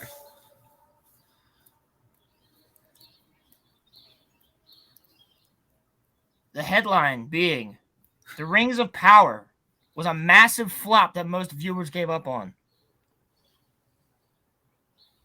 Freaking ads. Amazon's Lord of the Rings drama, The Rings of Power, was a flop. Not only was it snubbed almost entirely during awards season, it turns out that a mere 37% of people who started the show finished it. Just under 2/3 of all Rings of Power viewers quit watching the show before it wrapped up, missing out on some truly ghastly storytelling in the process. The big question I have is, out of all the viewers who did stick around for all 8 episodes, how many were hate watching? I finished the show simply because I was reviewing it, and because I have a macabre curiosity normally reserved for rubbernecking car wrecks on the side of the freeway. The other big question is simply this. Why was The Rings of Power so bad? At this point, I don't even think this qualifies as an opinion anymore. The vast majority of people who started watching this show quit. Some attrition is to be expected around a much-hyped show that draws in casual viewers who may not really be interested in fantasy or Tolkien, but the mark of a decent show is viewership numbers that increase by a finale. So what happened here? I don't even need to tell you what happened here, because we know. We know what happened here. The show sucked. But now Forbes is actually coming out and saying it. People are actually coming out and admitting it. You mean people that, like, worked on the show? And Amazon is saying, oh my God, this is amazing. That is 3 articles in 3 weeks about how bad this show's going. I'm shocked that they didn't censor that. Censor what? That they didn't censor the fact that, like, or that, like, they didn't censor. Oh, you scared me. I thought some weird ad came up on the side I wasn't paying attention to. That, like, you know, they didn't censor the negative press about their show. I'm shocked that they haven't found like a way to actually do that yet. Oh, they're gonna try, but you can't censor like they're. It's just true. It's just true. Like, I'm glad Rings that fans, like man, we're unbeat. You don't mess with Tolkien fans, dude. I'm actually glad that the media's actually taken like a principled stance, and that they're not just kissing the show's ass because of who actually made it. Like a year ago, they were. It's true. Yeah. And we all told them not to. Yeah. Forbes was saying a year and a half ago. It'll be the bestest, biggest show in all of America. It'll be so huge. It'll be the best show. It'll be greater than Amazon. Greater than Game of Thrones. Nobody is going to talk badly about the Rings of Power because I personally invested in it. Nah, but like, promise you. I'm not even making fun of Trump. I'm just using his voice because that's what they said. They kept saying it'll be the best show ever, the greatest thing ever. It'll be the hugest thing of all time. That's why I'm not gonna lie. Voice. When I heard the Rings of Power was like coming out before we had seen anything, I was hyped. I was hyped for it. I was hyped and I was also worried. And then as soon as I saw the trailer, I was like, my mom and I watched it at the Super Bowl. We were like, yeah, fuck this. They turned off dislikes on it, bro. Which was like, that just goes to show, dude. Dude, they are the reason. They are one of the biggest reasons that dislikes on YouTube do not exist anymore. Them and Disney Warner Brothers. Which is something that I hate because I do too, because it helps with our analytics. Well, but even on like my own videos, that's what I'm saying. It helps with our analytics. Like, I want to know if people don't like it, because then like I know how to fix it. I think that makes it easier. There's a way to find it technically, like in your analytics in the back room or something. You can find it somewhere, but it should be there. I don't look at my analytics a whole lot. I should more, but like, I also don't think we're getting a whole lot of dislikes either. Maybe we are, but if you guys are disliking us, thanks. You're still helping us out. Dude, our show gets like really good views. So, but we got some good views. Get those likes up there, guys. Come on. Yeah. But like I'm saying though, I think that the thing was that it's something that like you said. It's the fact that the Lord of the Rings is the second highest grossing book of all time. And the Bible. Yes. And it has generations of fans. Generations. People in their 90s and then people that are like 7. There are so many people that are fans of these books / movies, and if you piss them off, they are not going to let it slide. It is the, like you said, second most sold book of all time. It is, and it still sells. It still sells today. It's being bought right now by people. Like, the whole freaking world, like I said earlier, everybody loves Lord of the Rings. Like you said, from the age of 90 to the age of 7. And we are all diehard Tolkien fans. Anybody who's a Tolkien fan, you're probably a diehard Tolkien fan. Because if you're taking the time to read those books, you're a massive fan of them. Because you're paying attention to everything. And even if you watch the movies and you've watched the movies over and over again, you're paying attention to them and you love them for what they are. And to see this bastardization, good on you, Fellowship. Good on you guys. Because that was our first big win. I've said it before, I'll say it again. That was our first big win. We won against a massive company as fans and went, no, you're not doing this. They can continue to do it. If they want to keep failing, they're just going to keep losing more and more and more people. You saw that 37% actually finished the show. 37% of the audience actually finished the show. I'd say 25% of that was probably like hate watching. Yeah. Yes. Yeah. Because I know a lot of people that just watched it to review it, even though they freaking hated it. If you like it, fine. Like, I'm not judging you, but like... Hey, if you guys like it, I'm not going to judge you at all either, because to each their own. If you love The Rise of Skywalker, like I said, I'm not going to judge you on that. one of my friends, Star Wars Santa, loves the sequel trilogy. I know why he likes it, and that's okay. I don't. I like it for its aspects, but there's not a single aspect in Rings of Power that I can say that's cool. I like that. Except maybe the way they portrayed the two trees. I like that. But the rest of it, no. Like the fact that they didn't imagery, just the imagery of the two trees of Valinor. The fact is, though, that they said they were going to be faithful to Tolkien, and then they weren't. That was the part that pissed me off. Yeah, like that was gonna, like they were actually gonna be faithful, dude. Come on, like.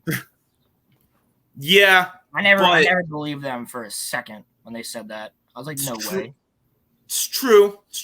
You're right. As soon as they had those Lord of the Rings fans, and they got the one girl going, my girl go Asriel, yeah, kill it, Slay Queen, and the other guy's like, I don't know, like, I feel like I can change Sauron, like, I feel like he has a broken heart. Fuck you.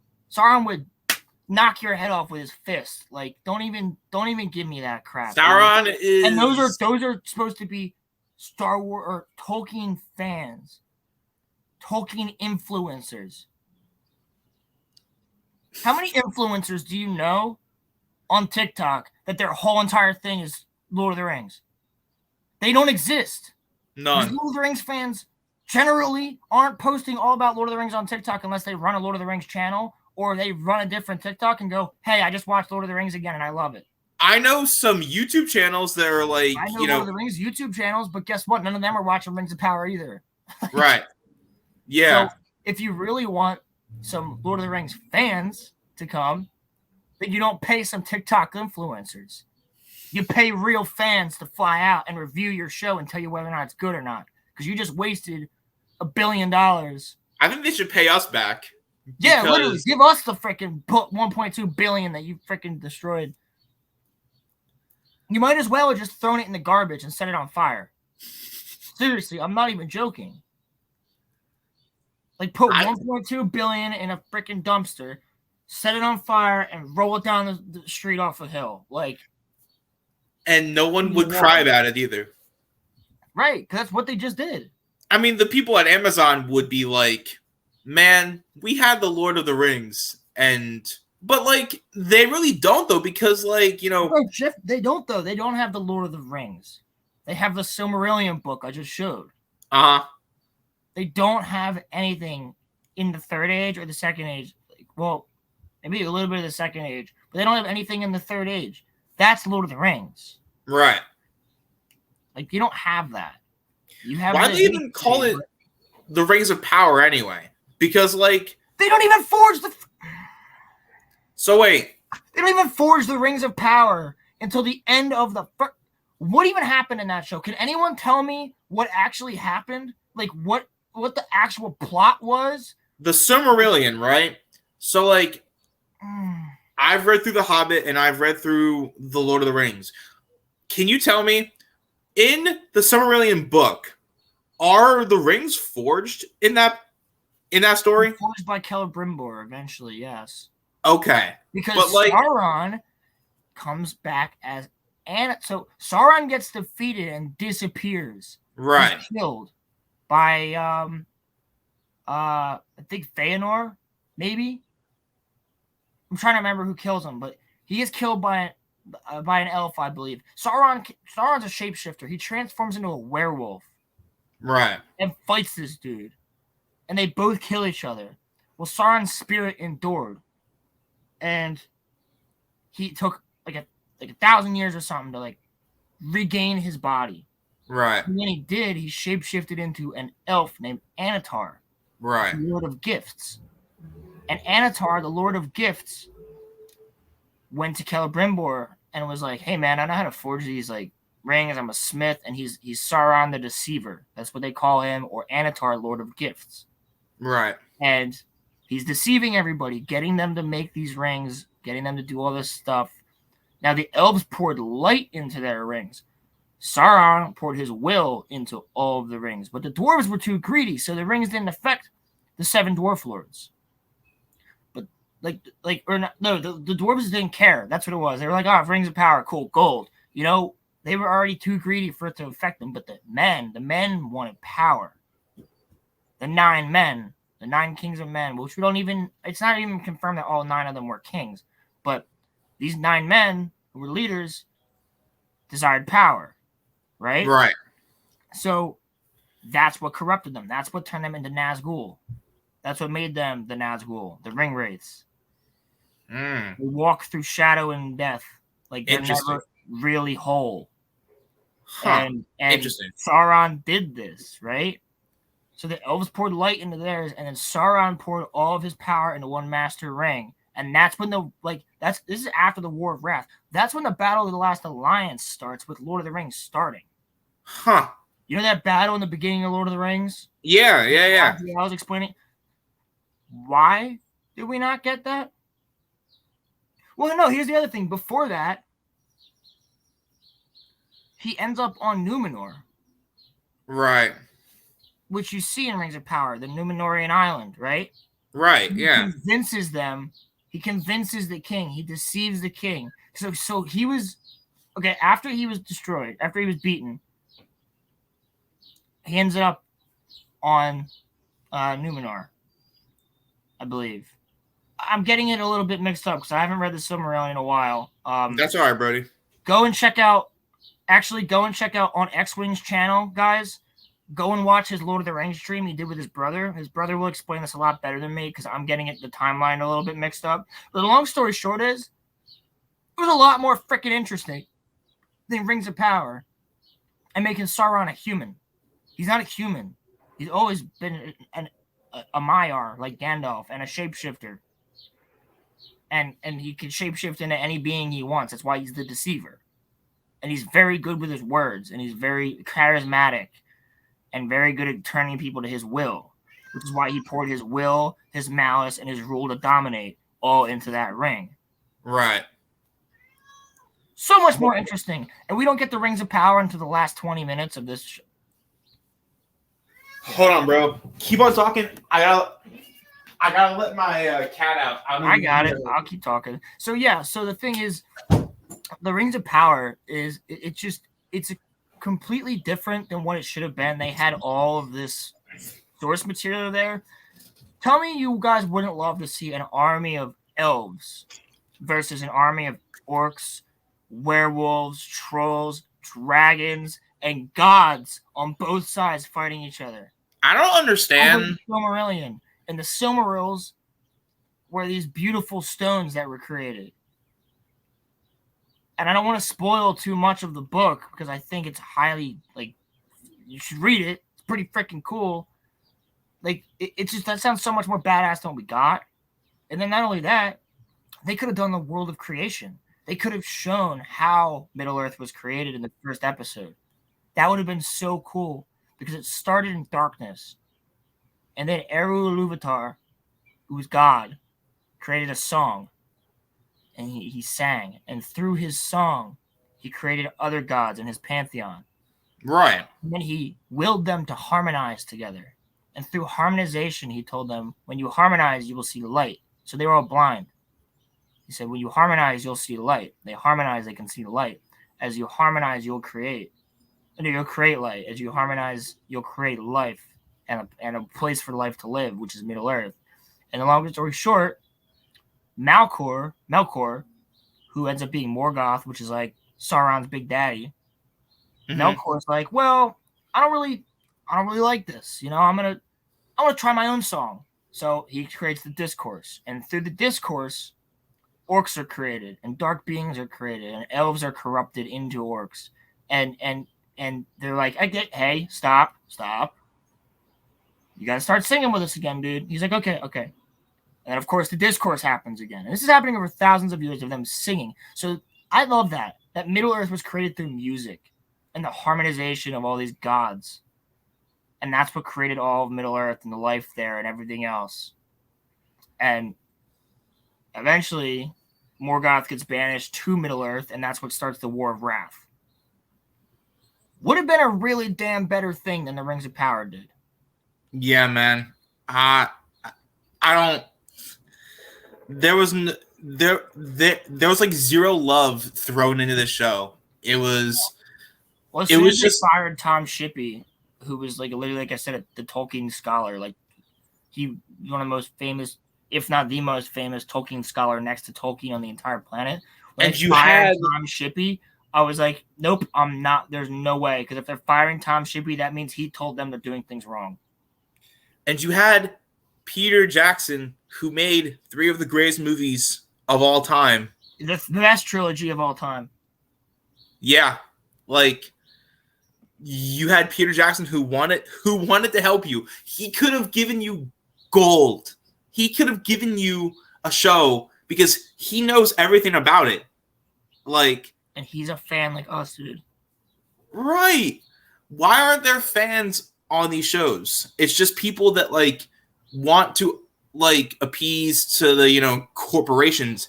Why aren't there corporations? They want to appease Twitter and shit like that, and appease the social justice shit where they're like, oh well, we need to make sure that this is represented and that's represented and that's represented and this is. You mean like the 5 people here's the on thing, Twitter? dude. Here's the thing. No, there's a lot of people on Twitter, but they're not going to watch this anyway.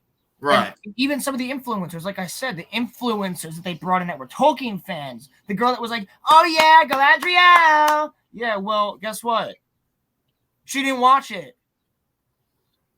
She definitely didn't. There's a TikTok. No, she didn't. There's a TikTok of her going, well, I really like House of the Dragon, but I'm not going to watch Rings of Power yet. She said that? She said that on a live, dude.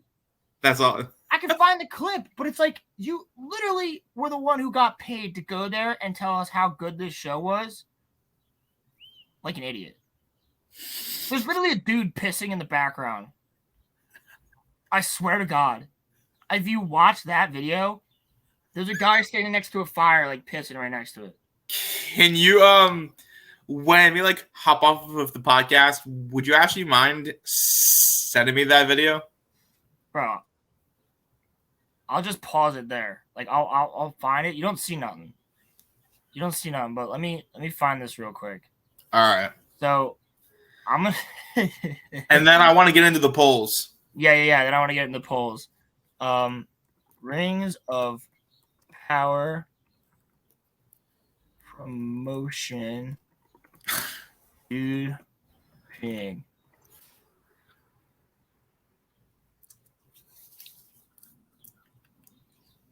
I don't understand, bro. Like, what? Why? Why is the Rings of Power even a thing? Like, like.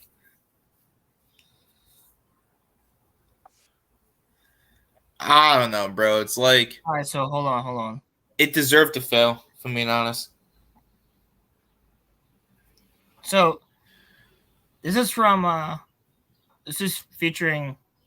The one dude Jay Longbone here, but here let me I don't even watch him, I know his name, but this is somebody else posted this. This is his reaction to it. So we're reacting to a reaction of a reaction. But we're reacting to a reaction of a reaction. This is the Galadriel girl, you know? Oh no. That first there's a dude pissing right there, dude. It's like walking through the fire ring. All I need, watch. One of them is an so you're all paid. And then they have like a dude taking a leak in the corner over there. Yo, dude, legitimate, dude. No way. Hey, dude. My man's pissing. Oh my God, that's me at like 4 a.m., bro. It's me. That's Rings of Power in a nutshell, everybody. That's me at 4 a.m. No, he did not even care. He did not even care. He was like, just when you have to go, nutshell, bro. I would show you the whole clip of the guy like Sauron can be turned good, and like I got Galadriel. Like I would, but I will throw up if I watch that another time. Oh my God, that shit is so disgusting. It's just, I say that we get into something fun now. So. Yeah, you guys can't get me on the Rings of Power tangents, but I just had to show those articles because this is so ridiculous. It's like Tolkien's like smite thee, like from his brain. So like I threw up some topics from for us to go over of stuff that you guys wanted us to, talk about. So, wait, are these like stuff they wanted us to talk about? This is so like or did you just put basically these polls up randomly?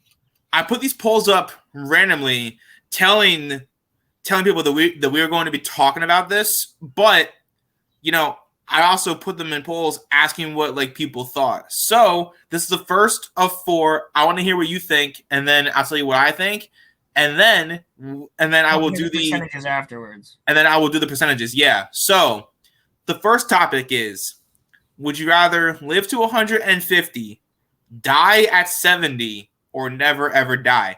I said die at 70. Die at 70. So, die at 150. I'm not going to be able to move at like 120. Your bones would be like brittle by the time that you're like. Gave me like ceramic bones, like Master Chief or something like. But otherwise, yeah, no, 70, dude. I don't want to be like. I don't want to watch my child grow up and then die, and then watch my grandkid grow up and then like outlive me. Like, I'd rather just. This might sound kind of dark, but like I think 70 is the perfect age to like die, because like you're not too young, but you're like not too old too. Yeah, and at that point you have a family, you have a life, you don't outlive like your own kids. It goes to the line from Lord of the Rings, like no father should ever have to bury their child. And like, I agree with that. Right, yeah. So what are the polls saying? So the how many votes? Say how many votes we got on it?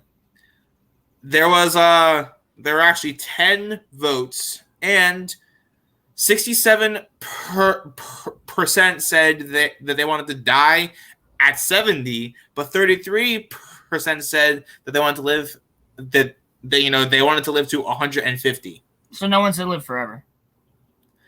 Nope. You guys are smart. No one did. You guys are smart. The second poll was: you can have one super power. Which would you choose? Invisibility, flight, walking through walls, telepathy. And I low-key feel like invisibility would be nice, because like I'm shy and I don't want to be seen. So like I can just kind of like. How's the invisibility work though? Does it look like My Hero where you have to actually be naked? No, like you can just like. So it's kind of like invisible too. It's kind of like the invisibility cloak from like Harry Potter. It's kind of like that. All right, so flying is useful. Invisibility is extremely useful. Telepathy would make you go nuts because you're constantly reading people's minds. Unless it was like voluntary. Well, yeah, but even if it's voluntary, you're gonna read someone's mind and they're gonna be like, "Fucking hate this dude, can't stand it," and you're gonna be like, "Oh, I thought we were friends," Like it's gonna just hurt you, dude. Like, what about walking through walls though? Walking through walls is pretty.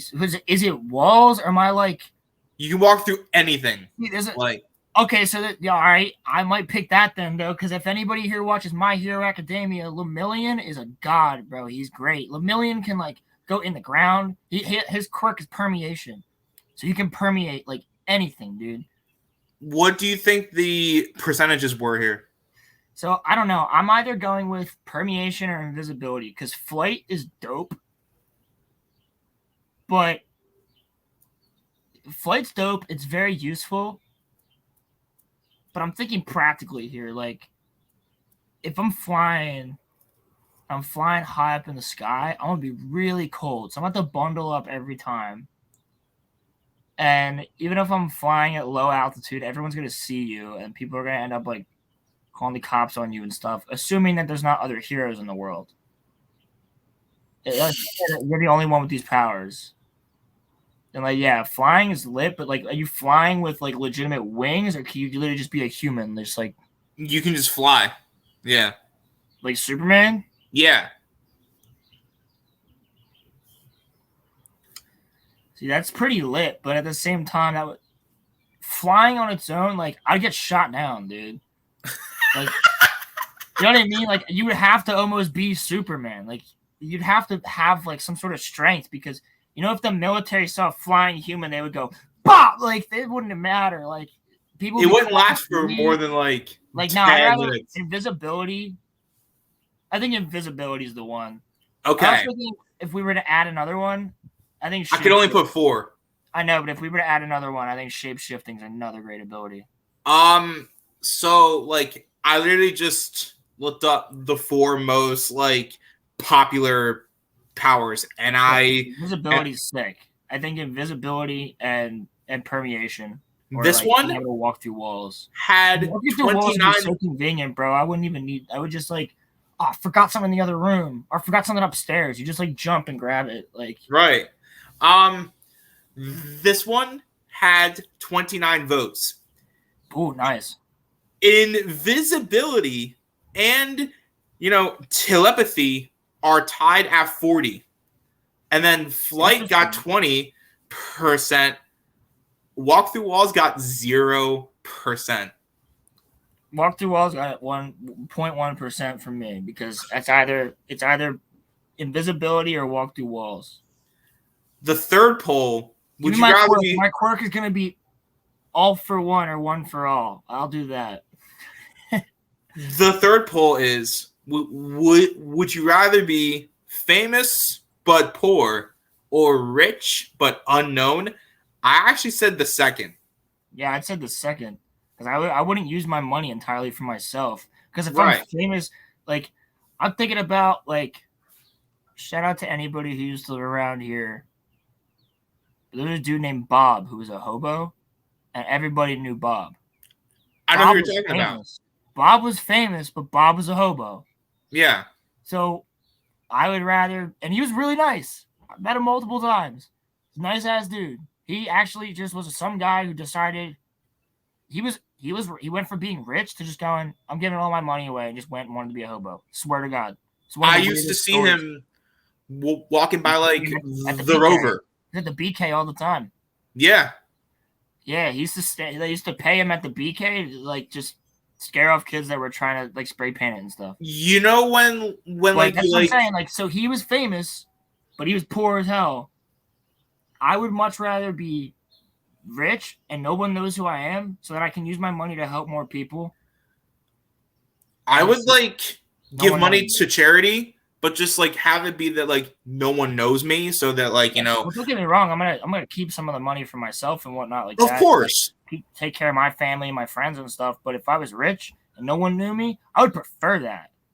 I would prefer to be rich and you have no idea who I am. I would be an anonymous dude, bro. If I was that rich, I'll go buy like Skinwalker Ranch and I'll do my own research on Skinwalker Ranch and stuff. Like someone had. I would fund expeditions to find like Atlantis, expeditions to find like because we talked about this with Hector. We think we know where Atlantis is, but we can't get enough funding. Like no science group will fund it enough to go and actually look at these places. I would create an entire organization to fund ancient like civilization, archaeology, and I think a future president should actually run on that. Run like, I will fund the finding of Atlantis, or not even that. Like we need, like I said earlier in the movie Atlantis, we need a Mr. Whitmore. He's like just some really rich dude that no one really knows about. He's just extremely rich philanthropist, and he's super invested in ancient civilizations. So he wants to go and spend money to send these expeditions out to learn more about possible ancient civilizations. He doesn't even know if they're like if he can find anything. He knows there's ruins, but like that's what I would be, dude. I'd be like, all right, science team, I will give you all of your funding. Go to Göbekli Tepe, and go and check that out. Shout out to Forbidden Frontier on Erotic Live. That's all their like ancient civilization like videos and stuff like that. It's so freaking interesting. I'd be like, go to Göbekli Tepe, go to Stonehenge, go to the mounds, go to Chaco culture in the Southwest. Like I would be sending them to all these places with full research so that they can figure out. Go to Turkey. Turkey's crazy, man. There's so much stuff. Like I would fund this so that we could prove stuff about ancient civilizations that are unproven now. Do you want to hear the overall results? Yeah, I just went off on that because like I would totally just use my money to fund that and help people. Like there were on research on history. there were 21 votes. 67% said they'd rather be rich but not known. 33% said they'd rather be famous but poor. Is there any comments? Now we get to the final question. The greatest franchise of all time. Star Wars, Ooh, this is gonna be a good one. Lord of the Rings, DC, and Marvel. What'd you say? So I personally put Star Wars in here. That is what I would say, just because I feel like everyone Here's the who thing, though. If you're saying the greatest franchise of all time, I'm gonna speculate here. Are you referring to the original 6 movies and the books and the Clone Wars? Are you referring to Disney Star Wars on top of that as well? The entire franchise. I'm talking about everything. Okay. I'm saying Star Wars is a global phenomenon. Not saying that Lord of the Rings isn't. I'm saying that like everybody knows a stormtrooper. Everyone knows Vader. Everyone knows Yoda. Everyone knows the ring, though. True, right. But like, and everybody knows Gandalf, that's for sure, and Legolas. Gandalf and Legolas. If you ask somebody about Lord of the Rings, they'll tell you about the wizard guy, or they'll tell you about the badass elf Orlando Bloom played. It's true. It's true. That is a very, very good point. I just feel like think about like I know you're thinking about the cultural impact as well. So this is really interesting because we have to think about how they all started and where they're at now. I'm not counting Rings of Power as part of Lord of the Rings. I'm counting Lord of the Rings and The Hobbit and the books. Because everybody who's a Lord of the Rings fan, like that wasn't Rings of Power doesn't count. We're not gonna count that because we just saw why. So you're saying Star Wars. Yeah. What's your reasoning for that? Because I think that I'm not disagreeing with you either. Not saying that like people were not going out of theaters talking about the Lord of the Rings, but I think that when Star Wars came out, it changed the whole way that movies are done. Yep. And I think that like what you said yesterday, The Empire Strikes Back has possibly, if not the greatest twist in movie history. It does. And so I feel like based off of that fact, the impact that Star Wars had, like my mom is not really a huge nerd, but she went to go see Empire back in 1980. Everyone did. And listen, I'm not saying that like, there weren't a lot of people going to see the, Lord of the Rings. I'm not saying that. But like, I'm agreeing with you. But like, what I'm saying is Star Wars changed everything. It did. It actually changed everything to the point where Lord of the Rings had CGI. Right. That's my whole point. Is that like, I think that it's not that much higher, but I think that Star Wars is a little higher because of how it changed the movie world. I think it's funny now that we have 4 topics up there, and we've only mentioned Lord of the Rings and Star Wars. So I can already tell that you don't think Marvel or DC is. I love. So like, I love. We talking movie franchise, or we talking franchise? Like I'm talking franchise. I think that while DC has Batman and while Marvel has like Spider-Man, I don't think that they changed. Damn, that's freaking hard, man. Because you literally picked. If it was movie franchises, it'd be easier. But you're saying franchises. We're talking 1930 something for Captain America. We're talking 39 for Batman. Yes. Yeah. And because on a more Marvel, I mean, Spider-Man was. So if we're talking cultural impact, Marvel and DC have been around longer than Tolkien.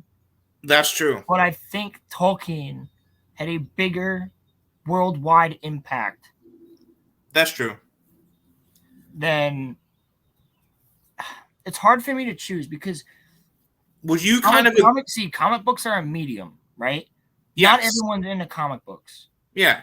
Almost everyone's into movies, and almost everyone's into like a lot of people are into novels, right? Yeah. So I don't know if it's fair for Marvel and DC because they're never going to beat the sales of Lord of the Rings because they're constantly changing, like evolving and changing their characters and having different runs and stuff like that. Lord of the Rings has been the same exact story since the 50s. That 40s, is a pretty good point. 30s. Yeah. No, 30s. What is it? Fuck. The Someone attacked me. It came out in the 50s, I thought so. Sure. I swear it did, but I'm double checking this because I should know this. Your mom's about to slap the shit out of you.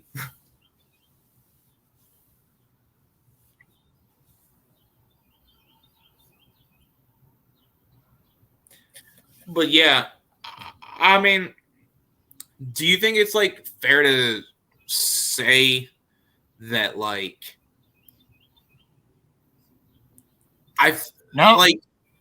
written in stages between 37 and 49. It was before Batman.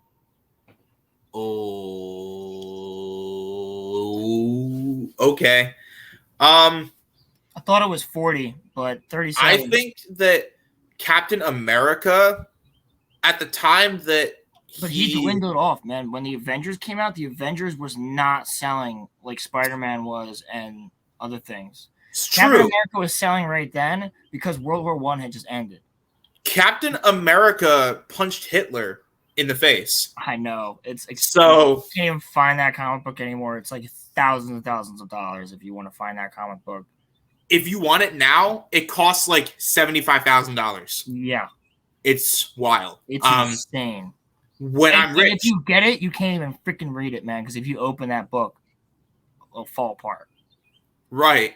But like, I mean, I've got when was this published? The Silmarillion. Man, look at it. She's old, man. In the 60s? Let's see. They did everything else different back then. It's true. Edited by Christopher Tolkien.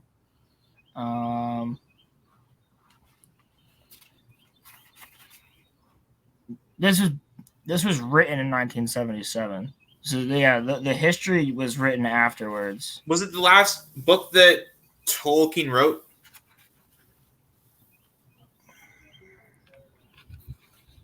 The last full one, I believe. Look at that, man. Yeah. Isn't that sick?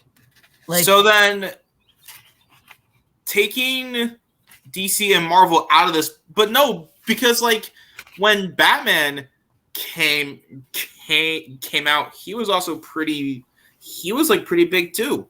So like, I guess would you pick Star Wars or Lord of the Rings? Which do you think has had a bigger impact on the world? Star Wars.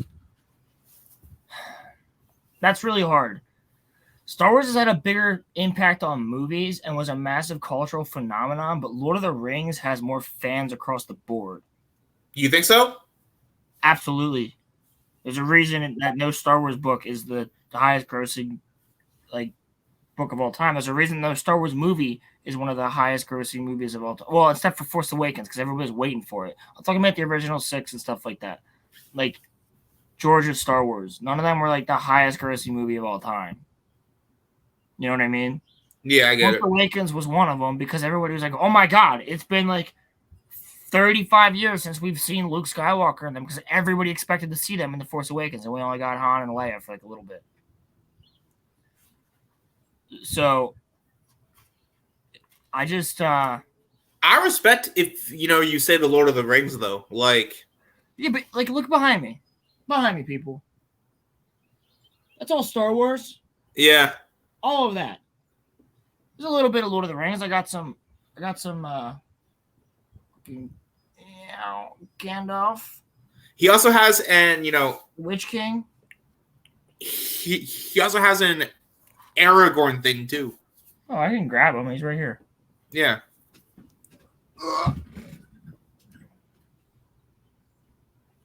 Me a buddy boy. I've seen that thing. It's awesome. It's dope. Yeah. Yep. For Frodo. Yeah, man, it's dope. Yeah, like honestly, like I said, I've said it before. I'll say it again. Like, Lord of the Rings is my favorite trilogy of all time.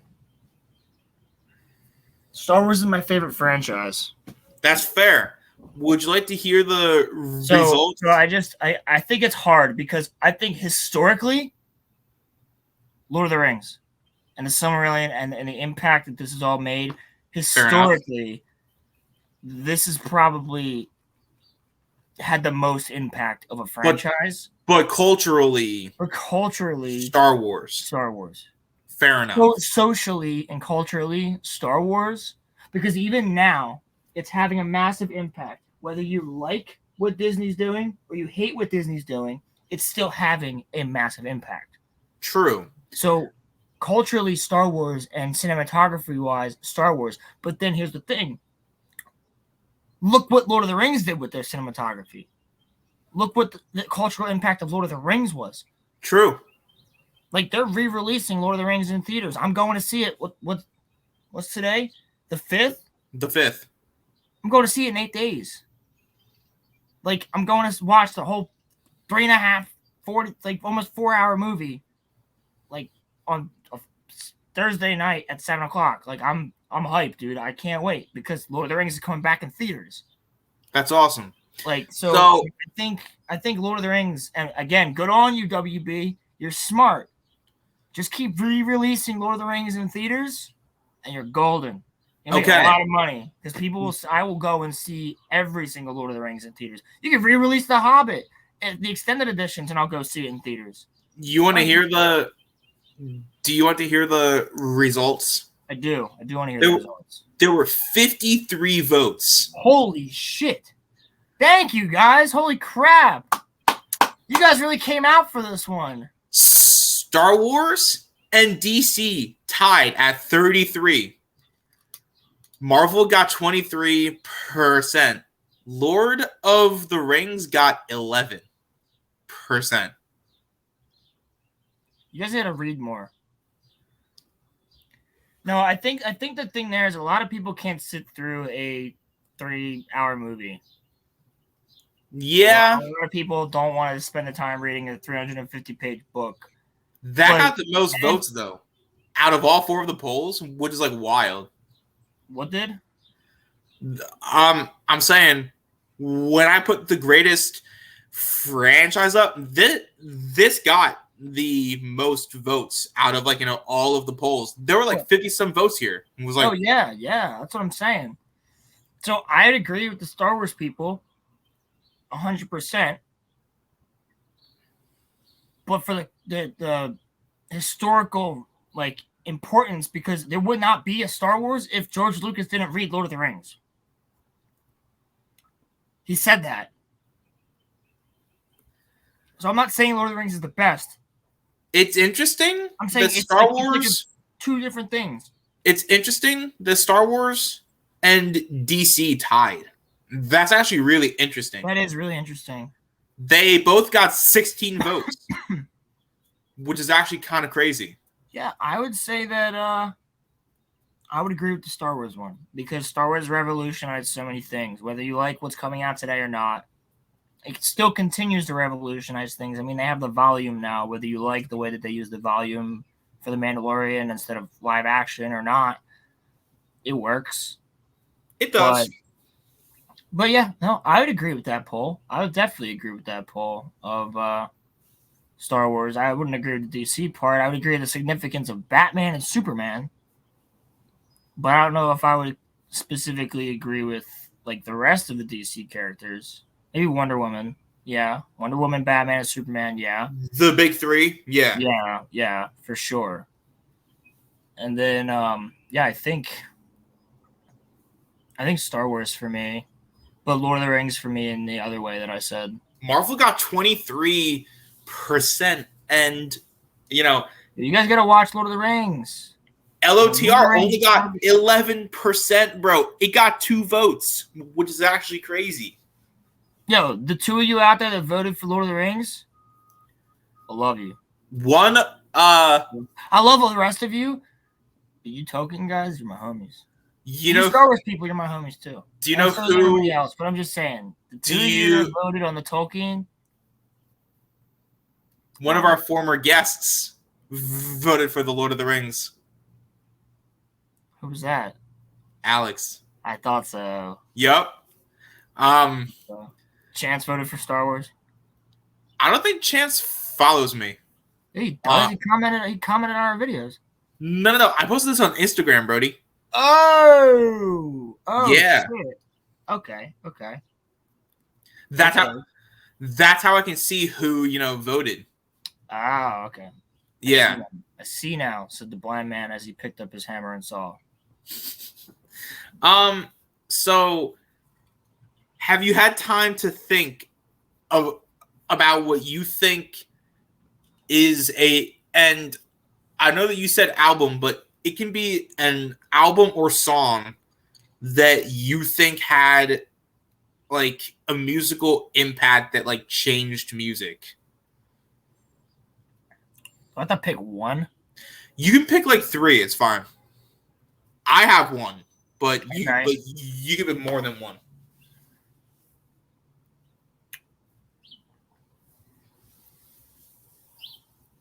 Does it have to be a specific album?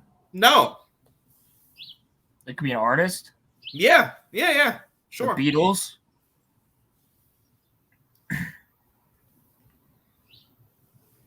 Linkin Park?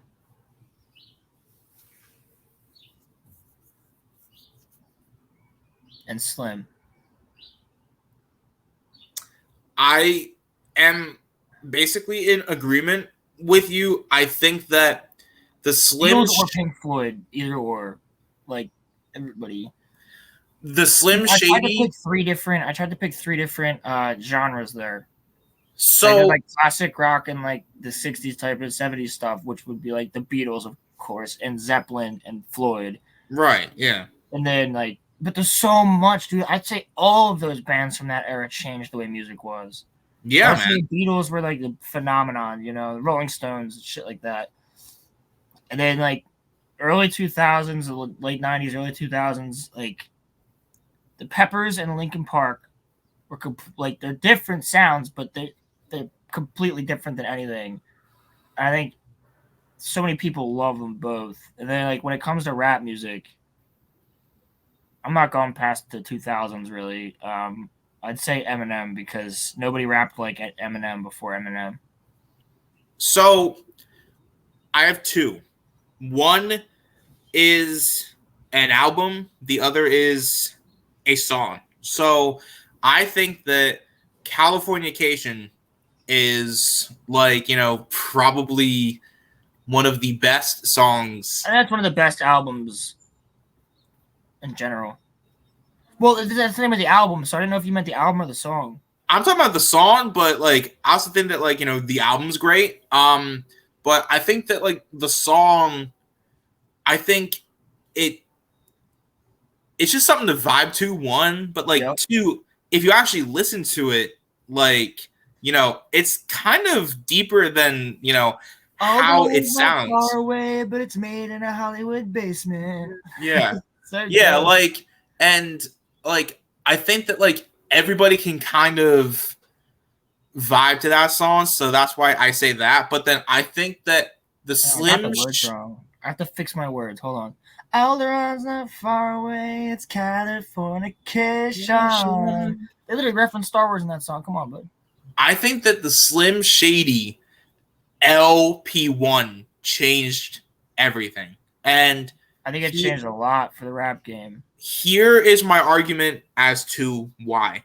Whether people want to admit it or not, there were not really that many white rap fans from like 1989 to 1999.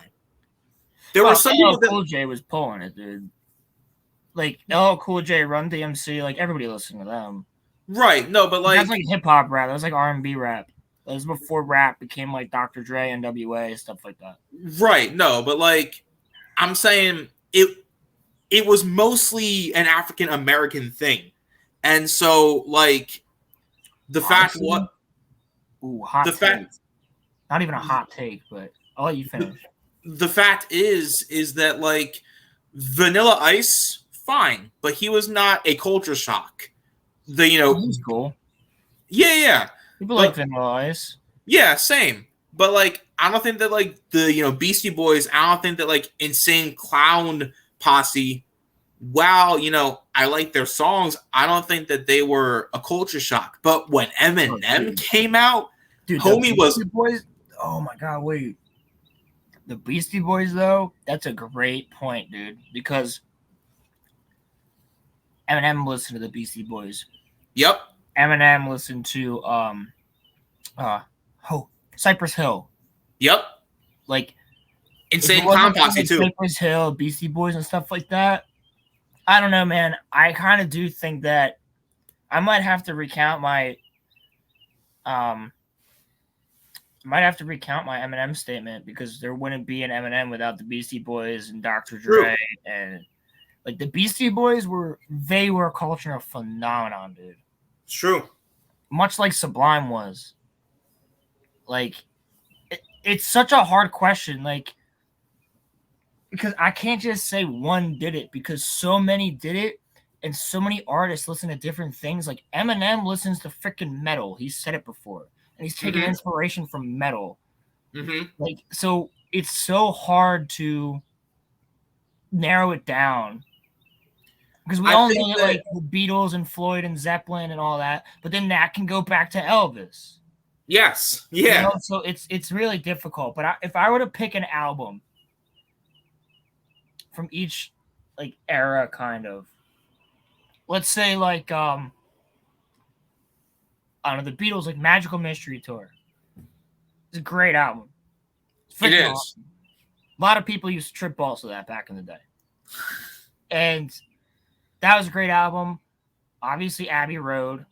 Everybody knows Abbey Road. I think Abbey Road is probably the one that like everybody knows. And when it comes to the early 2000s, I love the Peppers. Peppers are one of my favorite bands ever. But I think Linkin Park's Meteora literally changed alternative rock. I think Linkin Park's Meteora changed the way that alternative rock was done. You got Lying in My Way from You.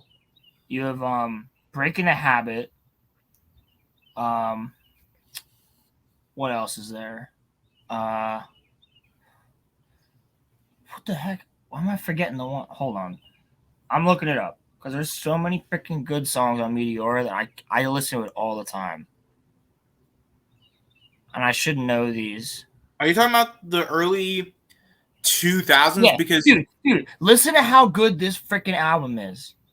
The songs from Meteora. You got on Linkin Park, you got Faint, Nobody's Listening, Don't Stay, Breaking the Habit, Easier to Run, Numb, Somewhere I Belong, Numb is awesome. Floor, From Inside, Figure 9, and Lying from You. Every single one of those songs on Meteora is a banger, dude. Lying in my way from. But then you also got to think about like. But then you also got to think about the. I'm breaking. You got to think about the. You got to think about the Eminem show though too, because like. Well, that's my third one. I was gonna say the third one would either be Eminem show or Encore. Yeah. Like everybody loves Slim Shady. Honestly, I can't talk about my favorite Eminem album. My favorite Eminem album was Relapse. But that came out in the late 2000s. That wasn't like a famous album. It actually didn't do as well as other albums. So I would say like probably the Slim Shady LP1, or like when it came to rap. I mean, this is just my personal though. I like the Illmatic, or I like 50's album. Oh, dude, D12. Get Rich or Die Trying. D12. Yo, yeah, yeah. Dude, there's blue and yellow, purple pills. I climbed a Marshall Mountain. I'm blowing yellow, purple pills. That's it. My salsa. My salsa. My salsa, my My salsa. My band, dude. I love them. I love D12, dude. They're so good. But no, wait, bro. We didn't mention Michael.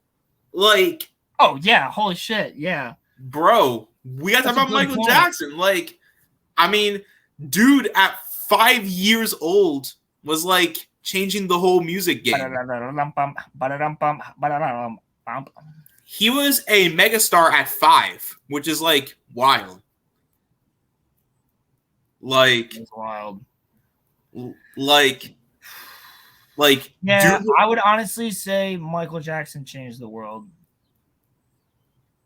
I think he's the greatest performer ever. Freddie Mercury. Freddie Mercury is the greatest singer of all time. I'd say he's But- a damn good performer and probably one of the top singers of all time. Yeah.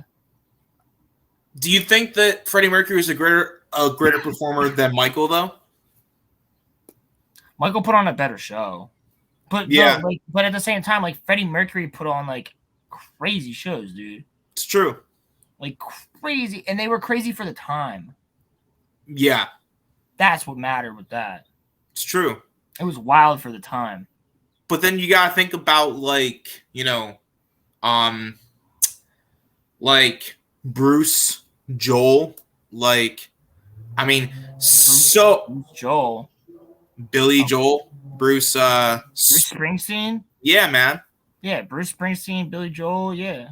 Yeah, like, I'm saying like there's so many artists. So like I think that like the beautiful thing about music is that like every person can like their own like individual artist or group or sound, and I think that is the beautiful thing. But I think that there's I think that those are the people that like really changed music. But that's all of the topics that I have. Unless you want to bring something else up real fast. I was also gonna say, I just want to add another cultural phenomenon from recently. Word. So this is somebody that we all know. Rest in peace to them. Juice WRLD, Two people, Juice and Mac Miller. bro. I think Juice- Juice WRLD and Mac Miller were a very big cultural phenomenon for our generation. Juice was a rapper. I think Juice actually changed like music. Juice. Everybody we knew listened to him, dude. Whether you were a fan of rock, whether you were a fan of metal, whether you were a fan of like any other type of music, everybody was listening to Juice. Juice could be on anything too. Yes. Yeah. Like, and then Mac Miller, bro. Everybody loves Mac. Right. My mom listens to Mac. Yeah. She never listened to him until I started doing it. My mom listens to Juice. Like, you know what I'm saying? Like, Mhm. it's like that was a cultural phenomenon as well. I would also argue that Tyler the Creator was one because no one ever rapped like Tyler. Animals, dreadlock, bedrock, hitting with the mother Flintstone. Like, I would say that like No. Lil Uzi Vert was too. who? Lil Uzi Vert. Lil Uzi? Yeah, Lil Uzi was definitely a cultural phenomenon because he started the whole. And he also does it the best out of anyone. So like, Well, I'm okay with him mumble rapping because he started it. All the other ones, I don't listen to. I don't even really listen to Uzi, but I don't get mad at Uzi for it because that's his style, that's his music, that's his thing. He started everyone it, copied him. and everybody else piggybacked off of Uzi, and I don't like any of them.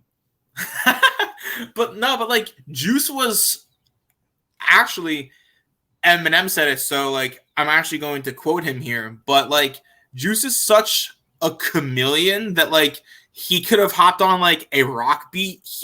Dude, Mance could have been on a country song and like, dude would have killed it.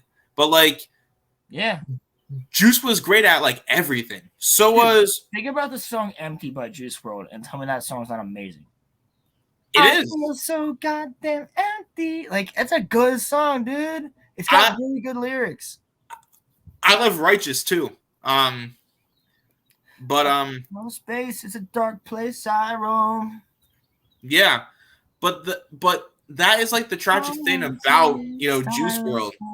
Is it like I feel like Juice would have been on like so many different albums. Like he would, man. Yeah, he would have. Once he got with Eminem, dude. If he hadn't died, bro, Godzilla sent him up, bro. Like he would have gotten signed instantly. He would probably have been part of Shady Records or something. Probably no, but dude, the fact is though, everyone would have wanted to work with him though. The other that thing is like the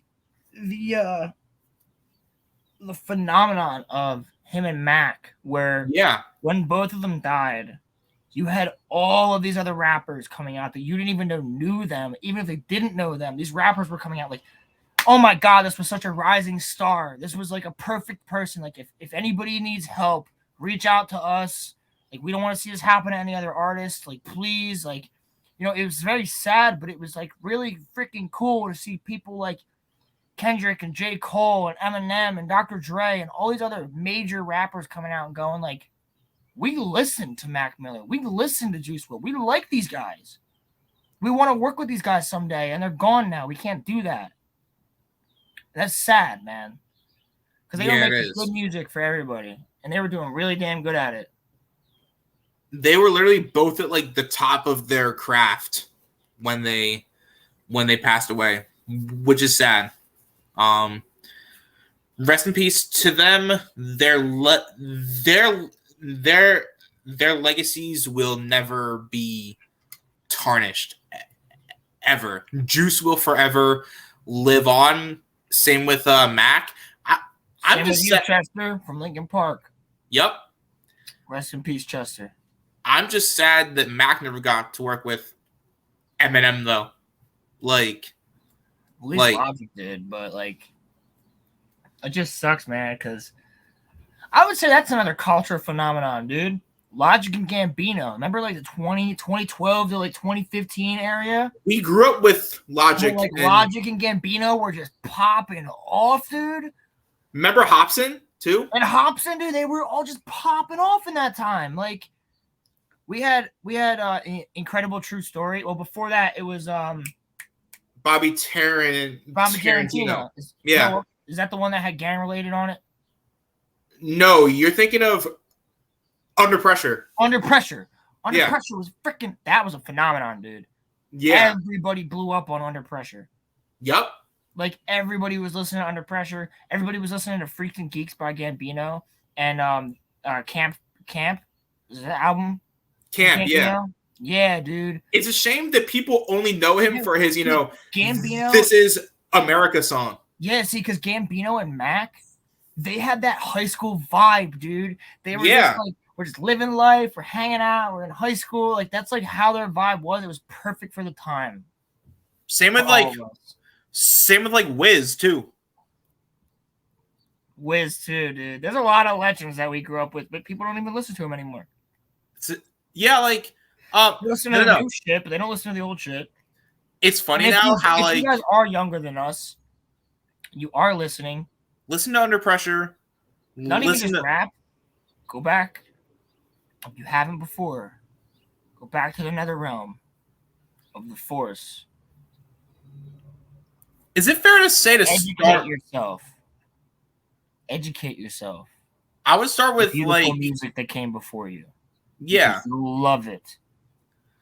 You will listen to Hendrix. Listen to Elvis.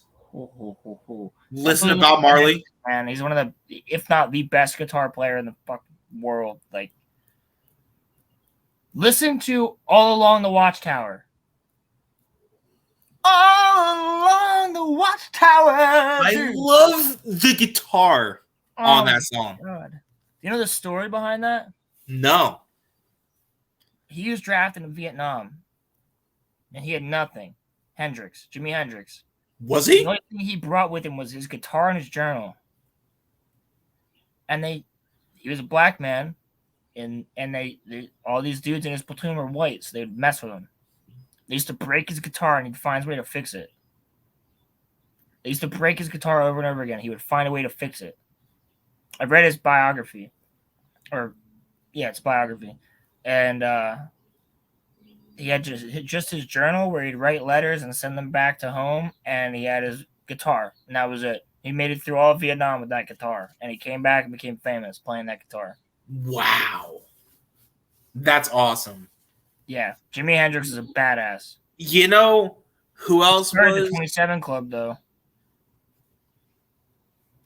Do you know who else was a great guitarist who I don't think gets talked about in terms of being like a guitarist? Prince. Prince was God, yeah. Prince was an elite. Elite, dude. Prince is awesome. Prince is a cultural phenomenon as well. Yeah, we talk right. about this all day, dude. There's so many artists that just blew up. I'm saying, if you're a part of like if you're younger, 20, or if you're younger than we are, you have to listen to everything else. Trust us, you will love it. Just listen to Sublime, listen to the Beatles, listen to Pink Floyd, listen to classic rock in general, Zeppelin, Hendrix. Go to the 80s rock, hair metal. Like, I'm talking White Snake. I'm talking Aerosmith. And if you're talking about like the 80s, you also gotta listen to like Bon Jovi, Queen, Michael Jackson. Like, just watch Cobra Kai and you'll get all your 80s music from it. Yeah. Swear to God, just look up the Cobra Kai soundtrack and listen to it. It's true. It's true. Badass. Yeah, it is. But Cobra Kai never dies. But like, there's so many great artists that like I would recommend that y'all listen to, just so that, not saying that like you guys need to. Yeah, no. Actually I am saying this. Yes, you should, because you got to understand the American culture. The basis of music. The basis of American music, man. Yeah. You got to come and just listen to it, because do you want to be listening to your entire rest of your life? I don't. If you do, cool. But I doubt everybody wants to listen to that 24/7. That's why. Expand your brain. Whenever we have our. It was right after graduation in high school. We're on a fire at our friend's house. All they're playing is rap music. Now keep in mind, half my friends there, we're classic rock guys. We're rock guys. I mean, I listen to rap a lot. And I won't deny that I have also listened to mumble rap, or I have also listened to newer rap. But I'm an older rap guy in general. And I love classic rock and early 80s rock and 90s rock. I love any time of rock. Give me rock. And don't clip that. Don't give me rock. But what I'm saying is, I had somebody, like my friend tapped me. He was like, "Yo, you want to put a song on?" I was like, "Yeah, you care if it's classic rock?" He said, "Hell no." I was like, "All right, cool." But on Pink Floyd, Any Color You Like. No words in it. This one kid couldn't handle it. It's one of our friends. I'm not going to call him out. He couldn't handle it. He was like, "Yo, can you guys turn this off? Turn this off." Like, there's no like words. I'm like, you got to get some culture, bro. There's a 2-minute song. You've been listening to a mumble rapper that I can't even understand anything he's saying, and neither can you, for the past 2 hours. I switched it up to classic rock one time, and you can't handle it? Like, none of it. I want you to go back and rap that song and tell me everything that he just said, because I doubt you even know what he's saying. There was no lyrics there.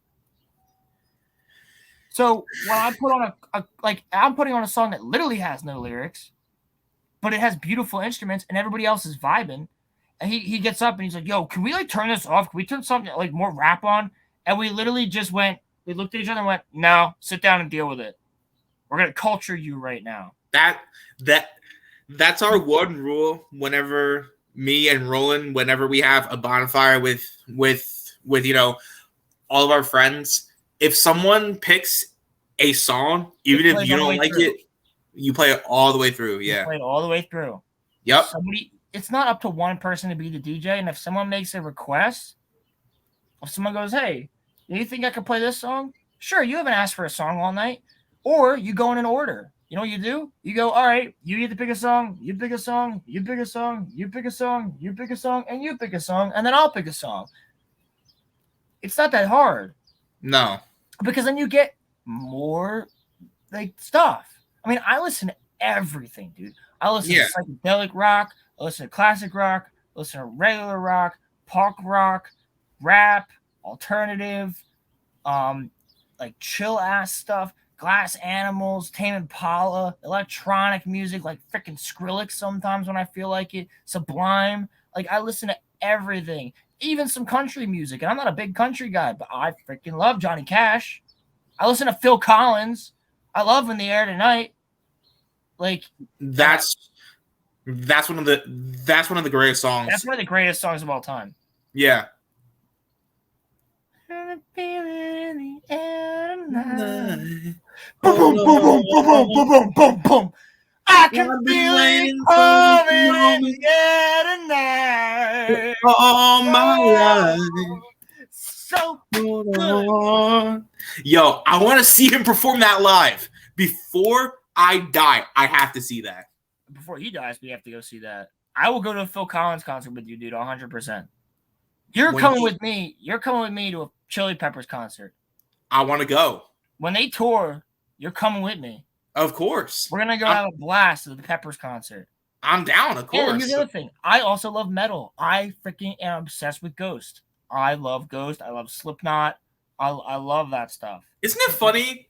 Machine Gun Kelly dissed the two greatest artists of the genre that he was in, because first he went after Eminem.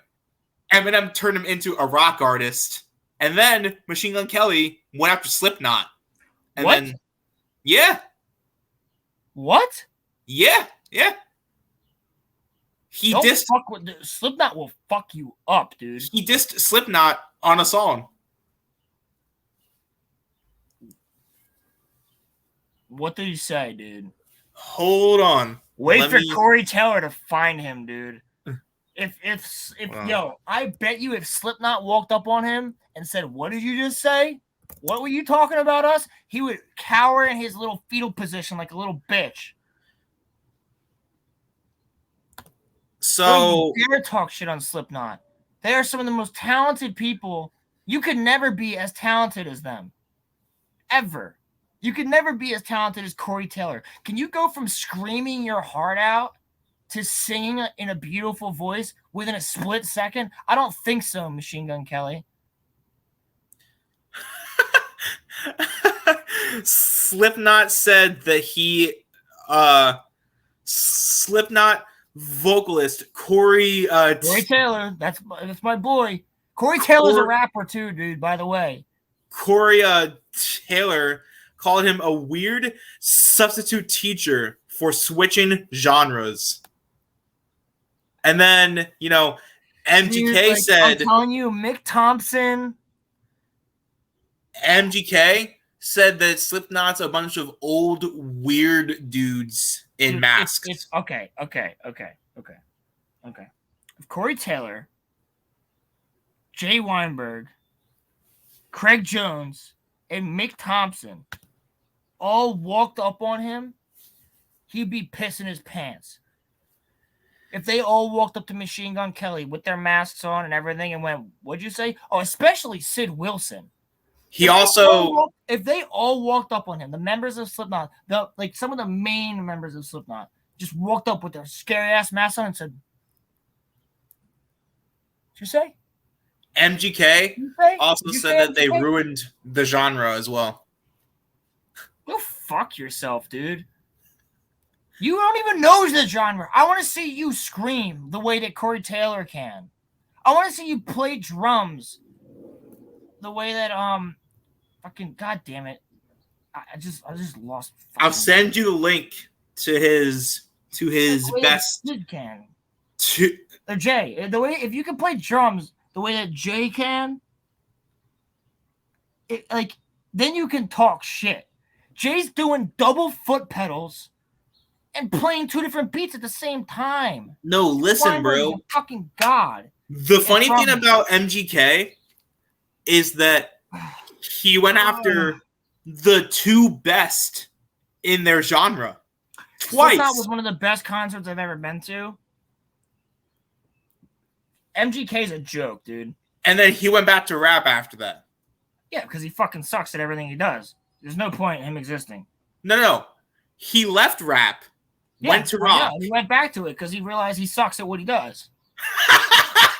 So I might as well go back to something I suck less at. But he basically got... If you like MGK here, sorry, but I hate him. I don't like him. I don't like him as a person. I liked him. I don't like him as a rapper. I don't like him. Before he went after... Not one iota. I will not support MGK whatsoever. I don't care if he wants to go and start his own little freaking charity. I won't support him. I also do not... He took that money for himself, the greedy fuck. I respect every human being, but... Well, I have respect, but I gotta tell you... I don't know if I have respect for him. I appreciate what he's trying to do, but I don't respect him because he's disrespectful as hell himself. I was gonna say... To say that about Slipknot, you can quite frankly F off.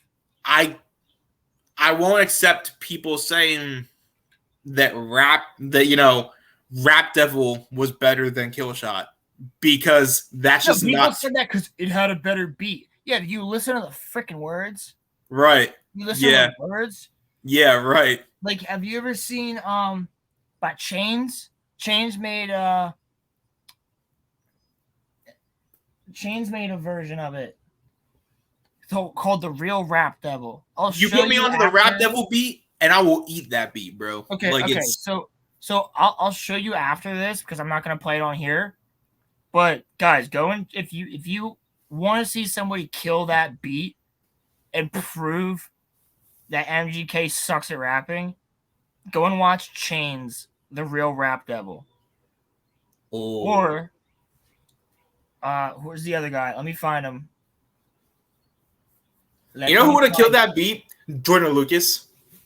Yes, Jordan Lucas did kill that. Everybody else killed that beat except for him, dude.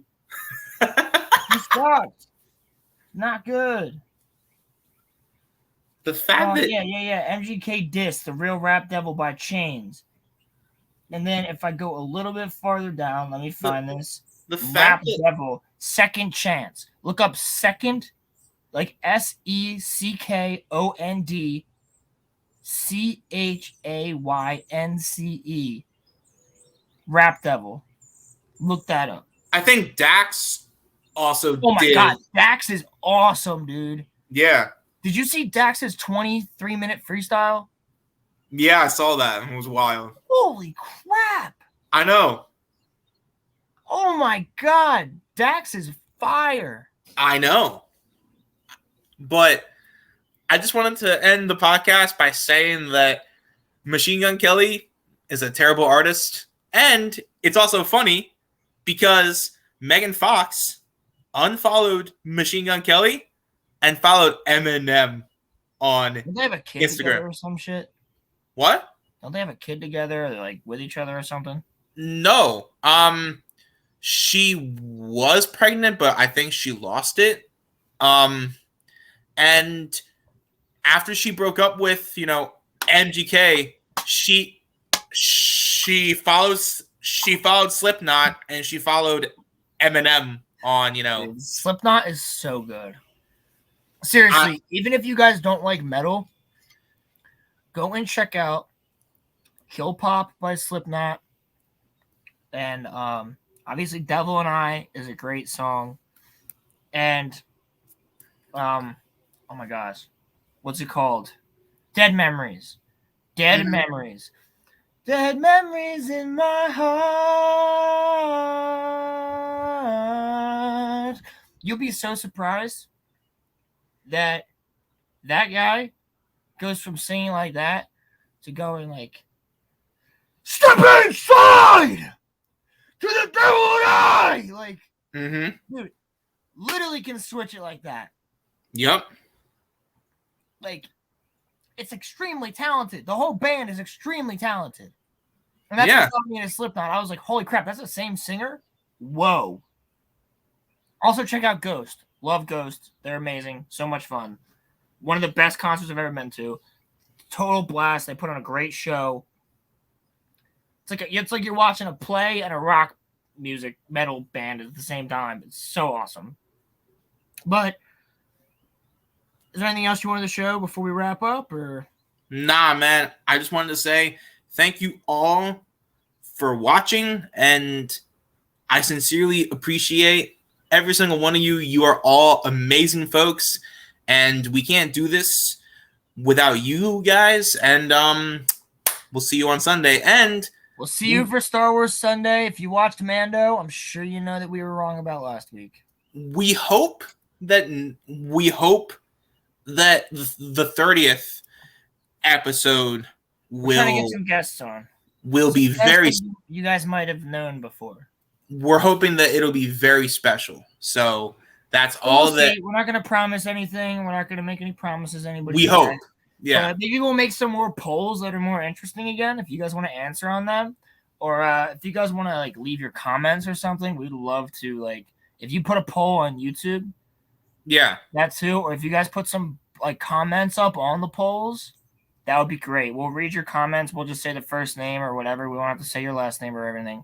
Yeah. But it would be really cool to do that again. And that was fun. Yeah. I'm not voting on them, so I just want to see what you guys have to say. And that was really cool. So we like to do more things that are like with the community and getting everybody together to get like bring us more into this. We want you guys to be part of this. So we really want to get streaming soon so that we can just do this on the channel, have you guys pop in, have guests on, even if I never met you guys, we'll figure it out. So let's go. Let's just get it done. Thank you guys so much. I mean, thank you guys for watching. Interesting one today. It's been a really fun one today. You'll catch us back on Sunday for Sunday Star Wars, and then you'll see us again on Tuesday or Wednesday, depending on what works better. So we'll see you guys then. Thank you so much. Roman, you want anything you want to say? I love you guys. All right. Cheers, everybody. Later. Hail. Love the fellowship. Peace out. Peace out, y'all.